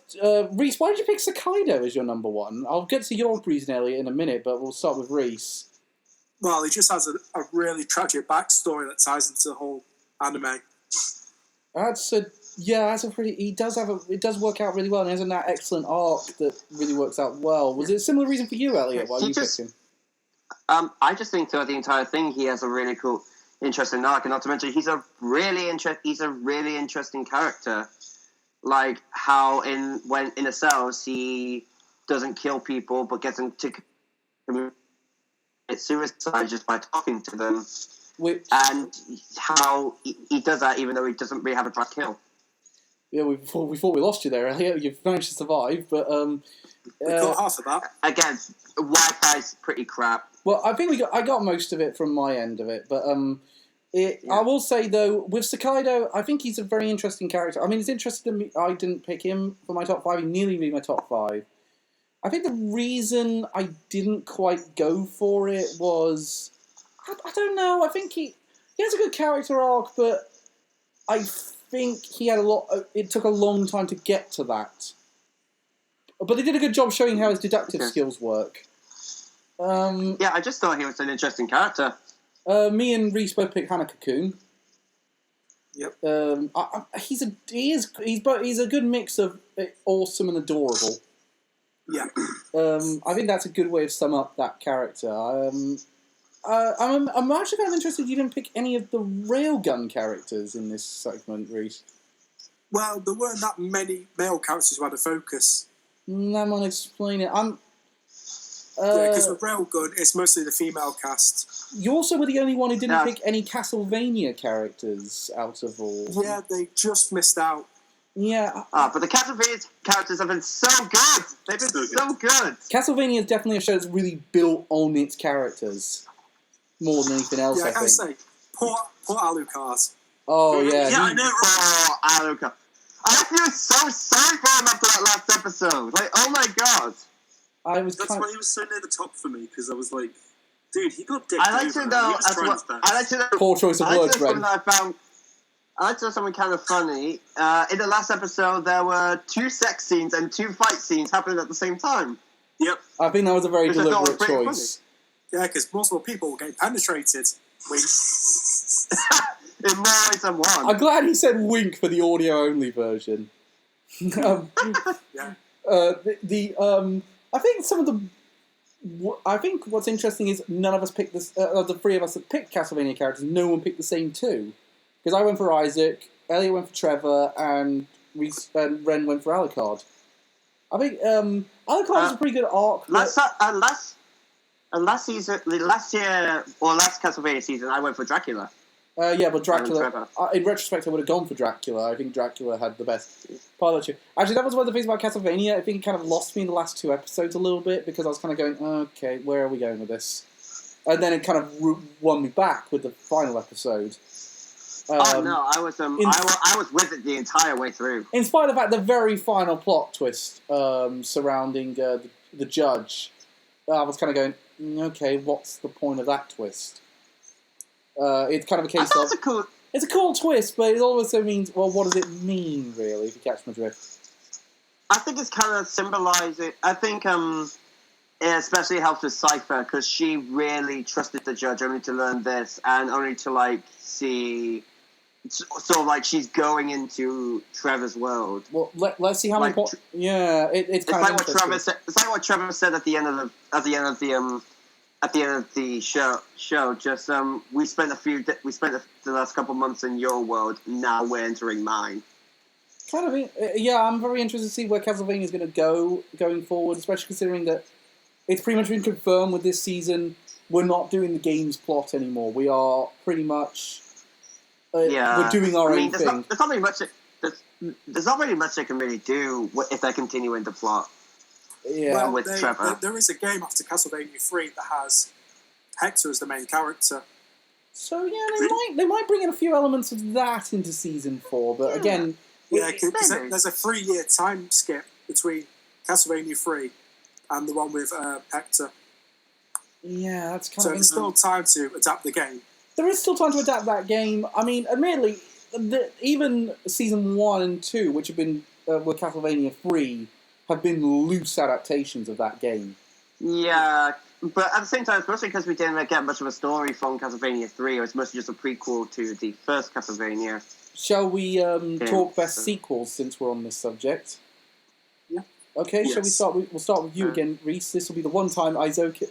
incidentally, the scores at this point are Izoken's on 30, second place is Somali and Forest Spirit with 18, Id Invaded, and then you've got Castlevania's got 14 points. So that's rather interesting. Let's see, what have you got for us, Reese? So third, I've got Isekai Quartet. It's finally starting to get on the board with positive points. Second, I've got Railgun T. Oh, that surprised me. I thought you were going to be number one. And first, Castlevania. Okay. Whoa, That's okay. surprising. Wow. 17. Okay. Elliot? I've only got 2. I would have a third, but I kind of forgot about Laid Back Camp until like a couple of days ago. I thought I don't have time to watch that. Yeah, well, it's not actually Laid Back Camp, it's Room Camp. It's a load of 3-minute shorts. Ah, okay. All right. Anyway, You might have had time. so number 2 is Isekai Quartet, and of course number 1 is Castlevania. Yeah, there we go. It's so good! Yeah. Okay, so I'm going to move on to... This is 12 points for Castlevania. I'm thinking. So my number 2 was Isekai Quartet. I know I gave it one disappointment, but it was still good. Castlevania? It was still good. It was still a good show. It definitely picked up the run. Okay, I actually had 4 because I went with Madoka Magica. Side story is going to get a point from me there. It was still all right. Isekai Quartet was pretty good. And then I went for Castlevania Season 3 as my runner-up, and Haikyuu was my winner. Wow! Is anyone surprised? Let's be honest. No, He's a massive Haikyuu fan. It really was going to be Castlevania for the longest time. Actually, in all honesty, it really was going to be Castlevania, but then Haikyuu had its second half. Really? And it just edged over. That was my point. It was kind of like what... Oh, wow. Well, for me, Railgun probably will take over, but there's still a couple of episodes left. Yeah, again, now. Railgun was slowed down by the coronavirus, halting production a couple of times. Yeah, I think it was like 3 weeks in total. Yeah, so they're going to be held back a little bit, which is a shame. But which means it will be a holdover. It will be a holdover, but you are still the only one doing holdovers next month.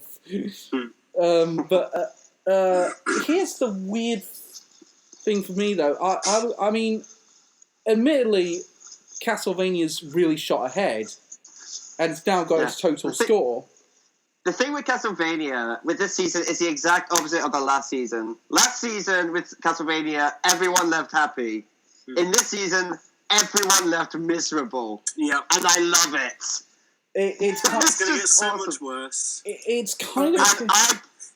Is it me, or is Alucard turning into the Beast in Beauty and the Beast? Except a bit more extreme in his measures. Good God, that last episode. Wow. That was a ride. Of all of them, Castlevania really is still exciting itself. I actually thought we were going to get a dip this season, and it wasn't going to work out so well, but man, I was wrong. We've had an excellent season for the most part. Great character moments, great character writing, some excellent animation, excellent action scenes. Legit, despite the fact that this might have been sort of a bit more considered a filler season than the last couple ones, this is probably my favourite season so far of Castlevania. Yeah, Castlevania definitely had that element. You got a great all-star cast who are filling in the roles. Now, it's excellent. We got Bill Nye and Jason Isaacs in there. I mean, it's very surprising, but it shows how good the material is that they're able to get these guys in to do this. I was Florian Oakenshield playing Trevor. Yeah, it is. That is really. Do you know what's weird? And Dwalin playing Dracula as well. Yeah, Dwalin's playing Dracula. It's oh my god, they have such an amazing cast. It's kind of. I mean, the thing that, as I say, Castlevania really was a standout for me. Haikyuu is excellent, but I think I'm going to enjoy the next half of this season, which is going to come after a bit of a break in the summer, even more. I think as much as I like Haikyuu, we obviously got what would normally be the first half of the season, which is most of the training and the setup, which is all still really good and was excellent this time around. In fact, it was better than usual. But most of the great stuff comes from the actual matches, and we're not going to get much. And we only got a bit of that with this time round. We're going to get much more of it in the summer. I'm still dead upset I wasn't able to watch Haikyuu. It's been on my list for a long time. I might just read the manga at this point. I will say the manga and the anime have slightly different times when characters come in and leave and do certain points happen. From what my research says, I haven't actually read the manga, but I would say. I mean, that's fine. To be fair, we're all stuck inside at the minute, so we're all looking for really long series to do. Haikyuu's not the longest series. It's at the minute it's only 7. It's say only, but at the minute it's 72 episodes. It still took me a long time. Food Wars was less episodes. It still took me a while to get through that. Yeah, it is. I will say I'm not expecting people to do it. I'm just saying in general, if people are looking for a sports anime to get into, they want to take up their time. It's all on Crunchyroll. Yeah. So it's. I mean, well, you guys have 40 years worth of Gundam to watch. Working on it. I'm looking into getting the original series on DVD. Incidentally, I'm not watching any of Build Divers in spring. No, don't. I don't think I am so done with it now. Build Divers Season 2 was horrendous. And it doesn't look like this one's going to be much better. I don't think the first Build Divers was even that good. No, it wasn't. No, it wasn't. I'm looking. I like the fact that they've actually announced that new Gundam movie that's coming down the line.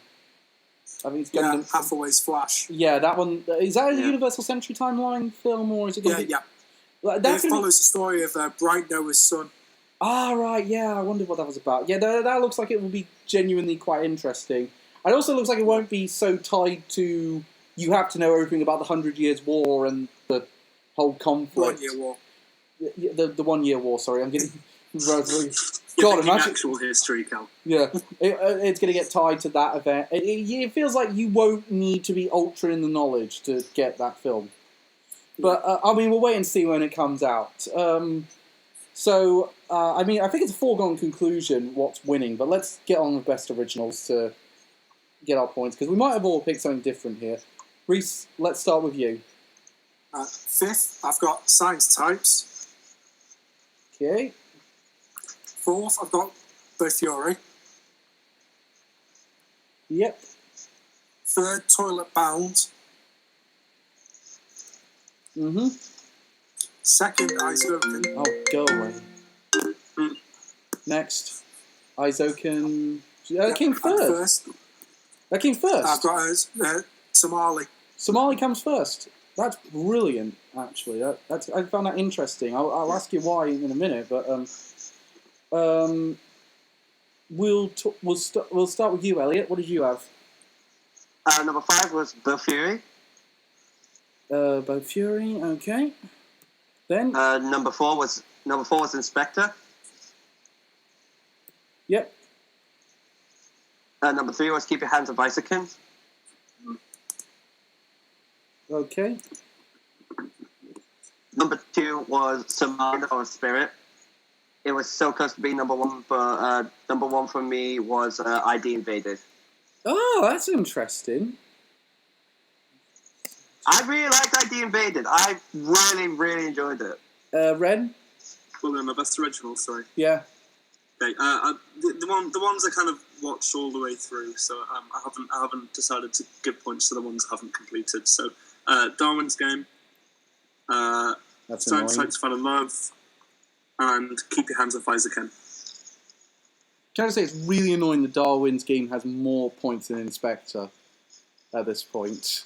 Ah, yeah. Sorry. Inspector isn't getting, in my opinion, Inspector isn't getting nearly enough love as it should. Okay, my lot now. I'll open up. Science types, I went with first up, so that's its final score. Then I had Inspector, which is now tied with Darwin's Game. Then I went with Somali and the Forest Spirit.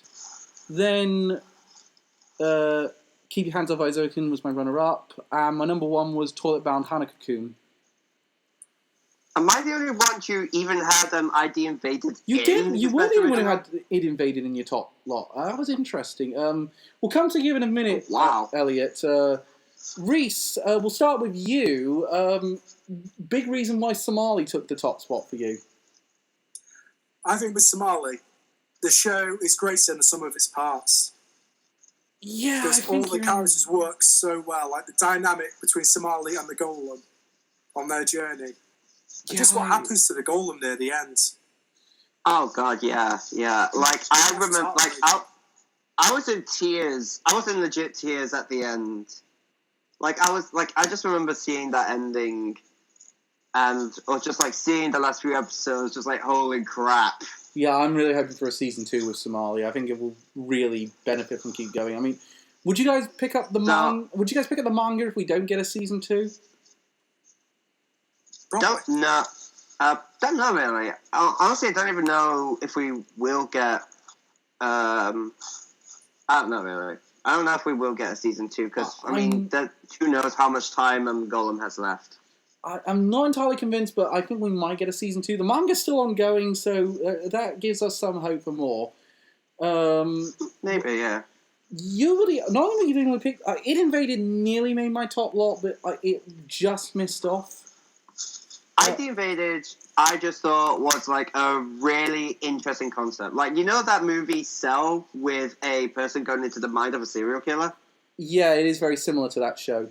It's basically that, but done a lot better, and it's just really interesting characters. Like everyone trying to find this person, this John Walker person, trying to figure out what he's doing, why he's doing it, and I just think it was really interesting and really good. The mystery does actually work as a whole. I think it's not like definitely. Is it me, or is it a combination of Psychopaths and a Minority Report? Yeah, it's very, very similar, but Psychopaths took a lot from Minority Report already, so it's not surprising that both of those shows share. Yeah, I mean, Gigax did say it was like Psychopaths, compared it to someone like Psychopaths and Minority Report. But the thing about that is... But the thing is, with Psychopaths, they just borrowed slight elements from it. One of the last shots of It Invaded just made me go, okay, that's not even what I would call... That's not even like Minority Report. That's shot for shot from Minority Report. Yeah. Ren, you picked Izokin. You were the only one who picked it for the number 1. Everyone else had it in their top 5. You were the only one who picked number 1. Yeah, I just thought it was phenomenal. It was a really interesting concept. I've not seen done in the same kind of way. A lot of insight into it as well, I suppose. I don't know. I must be honest. It was a close call for me between Toilet Bound Izokin and Somali. I went with Hana Cocoon at the end because I found myself recommending it the most. I found myself enjoying just going week to week with it. I enjoyed the characters and the setting quite a lot. And ultimately, out of all of them, it's the one I most want to see a continuation of. I think that'll be the one between Somali and Toilet Bound Hana Cocoon. I think it's out of the two of them, I'm more going to be disappointed if I don't have a continuation of that one. Can I be honest with Izokin? Yeah. I thought the ending was a bit disappointing. Yeah, that was one of the things that kind of threw me off a little bit. It doesn't really conclude, it more just kind of ends. Yeah, there's a few anime like that, and Isaac doesn't break that down anymore. It kind of makes me think. I hope we get another season, just to like see what happens there, just so like we can get a proper, proper conclusion. It is based on an ongoing manga, so there is material for them to do another season. Yeah, hopefully it's good enough to get another season. What? Okay, I think we're not exactly done yet because we need to pick an anime of the season, but I think this might be a foregone conclusion this time around. I think it's pretty obvious which one is going to win. Although I will say, if we're going by the list, you'll be happy, Elliot. The one that Nobunaga is the bottom with -3. Thank you. You did. At the same time, though, I was literally the only one who watched it. Yes, you did a great service to us, young man. We salute you. So, incidentally, no surprises. Key Hands of Eizouken, number 1 with 36 points. Second place was Somali, that had 25. Castlevania came third with 24. Then it's then to fill out the next 2 spots, it's Toilet Bound Hanako-kun and It Invaded both got 17 points each. So there it is. But I think this is very similar to Demon Slayer in the sense of it's so far ahead. Like if you compare Somali and Keep Your Hands Off Eizouken, there's 11 points separating them. It was so consistent amongst our list. I think it has to be the win at this point. I mean, it has to be at this point. Do I have any objections to that being the anime of the season? No, absolutely not. I'm supposing none from you, Ren, since you picked it overall as your best. Nope, no objection whatsoever. Right, there you go. That was easy enough. Anime Amigos anime this season, winter 2020 is Keep Your Hands Off Eizouken. Everybody, except Reese because he's holding the phone. Clap your hands. It's probably one of the easiest we've had to deliberate over. Can I say one of the ones I was surprised by was Somali and the Forest Spirit doing as well as it did. I did not expect it to do that well. As I said, for me, Somali was very close to becoming my best original. But I think ID Invaded only just overtook it. I'm quite glad it tied with Toilet Bound Hanako-kun and It Invaded both made the top 5. But the 2 that me and you were gunning for both had got in the top 5. A couple of the ones. And, I mean, Castlevania, there was no surprise. I knew we were all going to love that one. Oh, yeah. That was pretty much all guaranteed. The one that surprised me the most was Inspector didn't do as well as I thought it was going to do. I thought that was going to do a lot better. Inspector didn't get nearly as much love. Like, I think most of the love it got came from me. And Science Types didn't make the top 5 as well. That was also a surprise to me. Just missed out. How well did Railgun do? It got 6 points. Woo! Boffrey got 8. I will say Darwin's Game doing as well as it did also surprised me. It tied with Inspector with 10 points. Which is actually genuinely surprising. So, that was really genuinely surprising. Is there anything you guys are really looking forward to? So let's talk about spring, because spring's coming up. Provided that no release dates change or anything like that, which at the minute it's not looking like there will be many changes. Most productions seem to be on the schedule and seem to be going ahead. Is there anything you guys We've already got one that's come out, Tower of God, which has actually gotten some really good reviews. Yeah, me and Ren watched that the other day. That was pretty good. Another one, we watched a few shows, and some of them are pretty good. One I'm looking forward to that's premiering today on Funimation is called Arte, which is a sort of Renaissance Italy anime. It looks genuinely interesting. Which is weird because I know it's coming to the UK Funimation, but they've not been advertising it at all. It's not even on their schedule of anime coming out. And I was like, wait, but I have this article from Anime News Network that's saying, yeah, it's going to be in the UK Funimation. So, God knows what's going on with that one. There's not many... well, obviously for me, Fruits Basket Season 2's out. Obviously for me, Kaguya Summer Lovers War Season 2. Oh yeah, I think that's for all of us. We all liked the first season of that one, so it's great. Alright then, for one me and Reese will be kind of excited for, Yu-Gi-Oh! Yeah. And one that Reese And brought up that's coming out of the day after we recorded this, new Digimon. Yeah, the Digimon reboot. Yeah, it's just so strange. One that's gotten me very excited. We're getting a new Vanguard spin-off. Woo! More Vanguards, that's excellent. I'll say one thing about Digimon reboot, which I'll see if you agree with me on this one, Reese.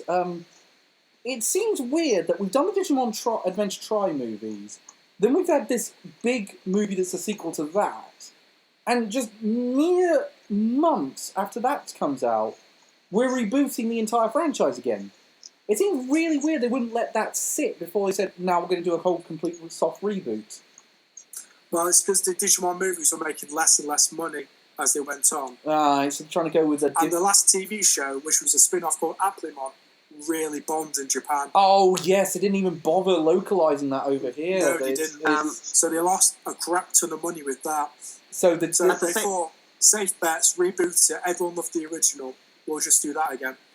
At the same time, to go back to Vanguard, in all fairness, straight away after the G series, they basically rebooted the entire series, which also led to them rebooting the card game pretty much. But again, that tied in with a product placement, so that made sense for a reboot. With Digimon, it seemed for me it seems a little too soon to be rebooting it, but I completely get from a financial standpoint why we're getting a new Digimon production so soon. I like Digimon Adventure. I like the first incarnation of it. I'll be interested to see what changes will come this time round. Like, maybe we'll... Yeah, because it looks a lot more cyberspace focused. Well, yeah, because the original Digimon was much more of a amalgam of urban fantasy and sci-fi.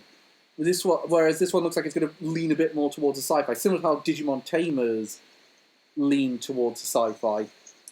Yeah. One for me and Calvin that I'm very excited for, new Food Wars. Oh yeah, Food Wars final season's coming out. Yeah, that'll be excellent. Yeah, let's see where it goes. A new Sword Art Online, I guess. I mean, Woo. I'm gonna just check. Is Kirito no longer a vegetable yet? Yeah, no. New Ascendance of a Bookworm and No Guns Life as well. I mean, I'm definitely going to watch Sense of a Bookworm. Unfortunately, brand new I'm definitely watching No Guns Life. In fact, why is brand new Animal is in Netflix jail, so we won't be seeing that, unfortunately, for now. But one that Netflix has got, but they say they might, but I think I've heard we are getting a simulcast of it, is Ghost in the Shell Standalone Complex 2045. I definitely like the look of that one. I mean, it looks like a ton of effort's been put into the animation for this one. So I'll be interested to see how that turns out. We get one called BNA, which is done by Trigger. That's the one that's in Netflix jail. Yeah, it's that new furry one. One that means they have two furry anime now. That and Beastars. I will say one that sounds. One that looks quite like it'll be an interesting slice of life is called Sing Yesterday for me, so I'm interested to see how that turns out, based on the premise alone of it. One that I know Reese is going to love, because I saw the first episode of it last night, is called Listeners, and it's basically a music mecha anime. Oh, awesome. With a sort of a Wait, really? Yeah, it has a bit of a steampunky type setting, or more a diesel punk type setting. Oh, yeah. So, it's honestly, first episode premiered on Funimation last night. It's not done too well with the reviews at the minute, with sort of general anime goers, because it's got like a 3.2 out of 5 average on Anime Planet, and I think that me and Ren saw that, and we would definitely not say it's a 3.2. We have 4 stars. Another one that I think is going to go worldwide because of Netflix is Baki Season 2. I haven't seen the first season of that, so I need to look into that one. Yeah, that's the wrestling one, isn't it? Yeah, it is. Like kind of extreme fighting. We get to the 3rd season of Kingdom, which, if I remember, is actually a very highly ranked manga, so hopefully that will be somewhat decent. 3rd season of My Teen Romantic Comedy Snafu. I really need to get around to finishing off the first 2 seasons of that. Glenn Pneer, that's another original one that looks like it might be quite interesting. I mean, Funimation's got it, so it'll be interesting to see how that turns out. It seems like the isekai one we'll be getting this season is Eighth Son. Are you kidding me? Yeah, I've seen the first episode of that one. Oh yeah. It does. I can tell you from the start, it's not as bad as Wise Man's Grandchild. It's leaning to Thank God. It's leaning to a state where it could go as bad, though. So I'm gonna have to wait and see on that one. Oh no. It's as bad as High School At the same time, a bunch of isekai fans will love it because they all love Wise Man's Grandchild. No, no, it's goddamn not as bad as fucking High School. To answer your question, Reese, no, it's already better than High School Prodigies. It's Good. already better within its first episode, and it barely did anything in its first episode.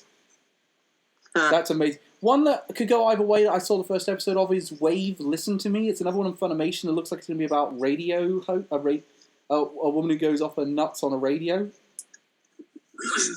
Probably an Alex Jones character. Except she's not as nuts, and isn't using her platform to sell products that don't work, allegedly. Allegedly, please don't sue. Tower of God, that's coming out. Looks Crunchyroll's really pushing this one. First episode was pretty good, but I'm interested to see where they're going with it. I've heard it's got good reviews, so I'm excited to watch that one. Oh, it's the highest reviewed anime from general audience goers so far this season. So I'll be interested to see how that goes down. I think that's all we really know about this one. I think there's going to be a few decent surprises in spring, and that will complement the safe bets, if you catch my drift, like the Fruits Basket, all of those sequels that we really enjoyed. I think there'll be a bunch of surprises that will complement those, and we'll have and it looks like it'll be a pretty decent season overall. I don't know about you guys. It seems mostly to be sequels, like a lot of the things to be excited for. But at the same time, I think there's a few. Yeah, decent I mean, I'm originals. not saying anything bad about that. I'm looking forward to a lot of the stuff. Yeah, I'll be interested to see how it goes with the coming weeks and months. But again, we're obviously going to be in quarantine for all of it, so we're not getting out of the house anytime soon. Yeah, so we're gonna be able to keep up with a lot of it. Which I'll be able to do when I'm not procrastinating on Animal Crossing and Persona 5 Royal and Resident Evil remake and Resident Evil 3 remake and Final Fantasy 7 remake. And the Spider-Man remake. I'll tell you one of the ones though. I'm just really looking forward to this next season. I think it will be a really interesting one. I'm feeling very motivated to get on with this season. I already have a feeling this season is going to be better than Winter. Yeah, I definitely think it will be. I think that we're all building up to the fall season, which will probably be the best season of the year. Just judging by what I've seen coming up in that season, I think fall's going to be the season we're all going to go nuts for. We're all going to say, fall's going to be amazing. Like, we have new Promised Neverland, new Slime, Attack on Titans coming out that season. Yeah, it feels like the anime world is saving up for that season. Oh, and one I know Red will be very happy for, new Golden Kamuy. Someday we will find out the truth. I'm very excited for that one. I love Golden Kamuy. It's so cool. Yeah, I was very surprised it's even existing, to be honest. I thought Golden Kamuy wasn't enough of a hit that it was going to get a third season. So to see it happening is very promising for the anime industry. So normally this would be where I'd say we'll be back next month with another one, but we decided since we have this system in place that we can do these recordings, we're gonna meet our quota and we're gonna do what we promised. So we're gonna do a second one this month, and so in 2 weeks' time we're gonna be back with our review of Beastars. We were also gonna review Violet Evergarden and the Tale of the Auto Memory Doll, but it's Violet Evergarden. You know our thoughts on Violet Evergarden. It's going to be amazing either way. It's good. Yeah, I think we're not going to talk about Violet Evergarden again until we have access to the movie, because it feels like that one's going to radically push forward the franchise. Especially considering that it's going to be an epilogue to I think it's an epilogue to the show. So that's the next time we'll talk about Violet Evergarden. But I'm really looking forward to talking about Beastars because I have a lot to say about Beastars. I feel like considering the coronavirus, I feel like our Fate Stay Night reviews are going to be a bit delayed. Yeah, they're really delayed at this point. I don't know. Yeah, we're not going to be getting the DVDs for a while. So God knows what's happening with that one, but we will be keeping up our content. We're going to have at least one thing out every month until we're allowed outside properly again. The UK government hasn't said when the rules are going to change. Anytime. I mean, they're up for review next week, but judging by the fact that there hasn't been an incredible amount of change, I don't see the regulations lowering. In fact, I actually see them positively increasing. Yeah, I don't think we're going to be out of lockdown anytime soon. I mean, we might. Luckily, looking at it, we might get out of lockdown in time for the best of spring, and possibly. And we're even potentially going to AnimeCon still. We're potentially going to London AnimeCon. It has said it's still on for the first weekend of July, which genuinely surprises me because I thought they'd move that back. They wouldn't have enough time to... Even if we come out of lockdown in the beginning of June, is that enough time to say, let's organise all the stalls, all the merch stands, everything, and have a load of people... from an email I've they've said like they're taking extra precautions to make sure everyone's safe and stuff. I mean, I wouldn't be surprised if we don't end up going to AnimeCon. I mean, we'll do something in the summer if we don't go, but But at this point, I would say assume we're going until they say otherwise. Yeah. But next month we're back with anime fights, but before that we will be reviewing Beastars in the next one, and we'll give our thoughts on the Annie Trending Awards and how they're looking at the minute. So, with all that's said and done, thank you very much for tuning in to us. We're sorry about the audio issues. We're working as hard as we can to see what we can do about it. For reference, I'm just looking at the size of the video file that I've recorded, and it's 47 gigabytes large. All right, I'll speak. Wow. So we'll speak. So we'll talk to you guys real soon. Thank you very much for watching. Goodbye, everyone, and stay safe. Thanks. Later.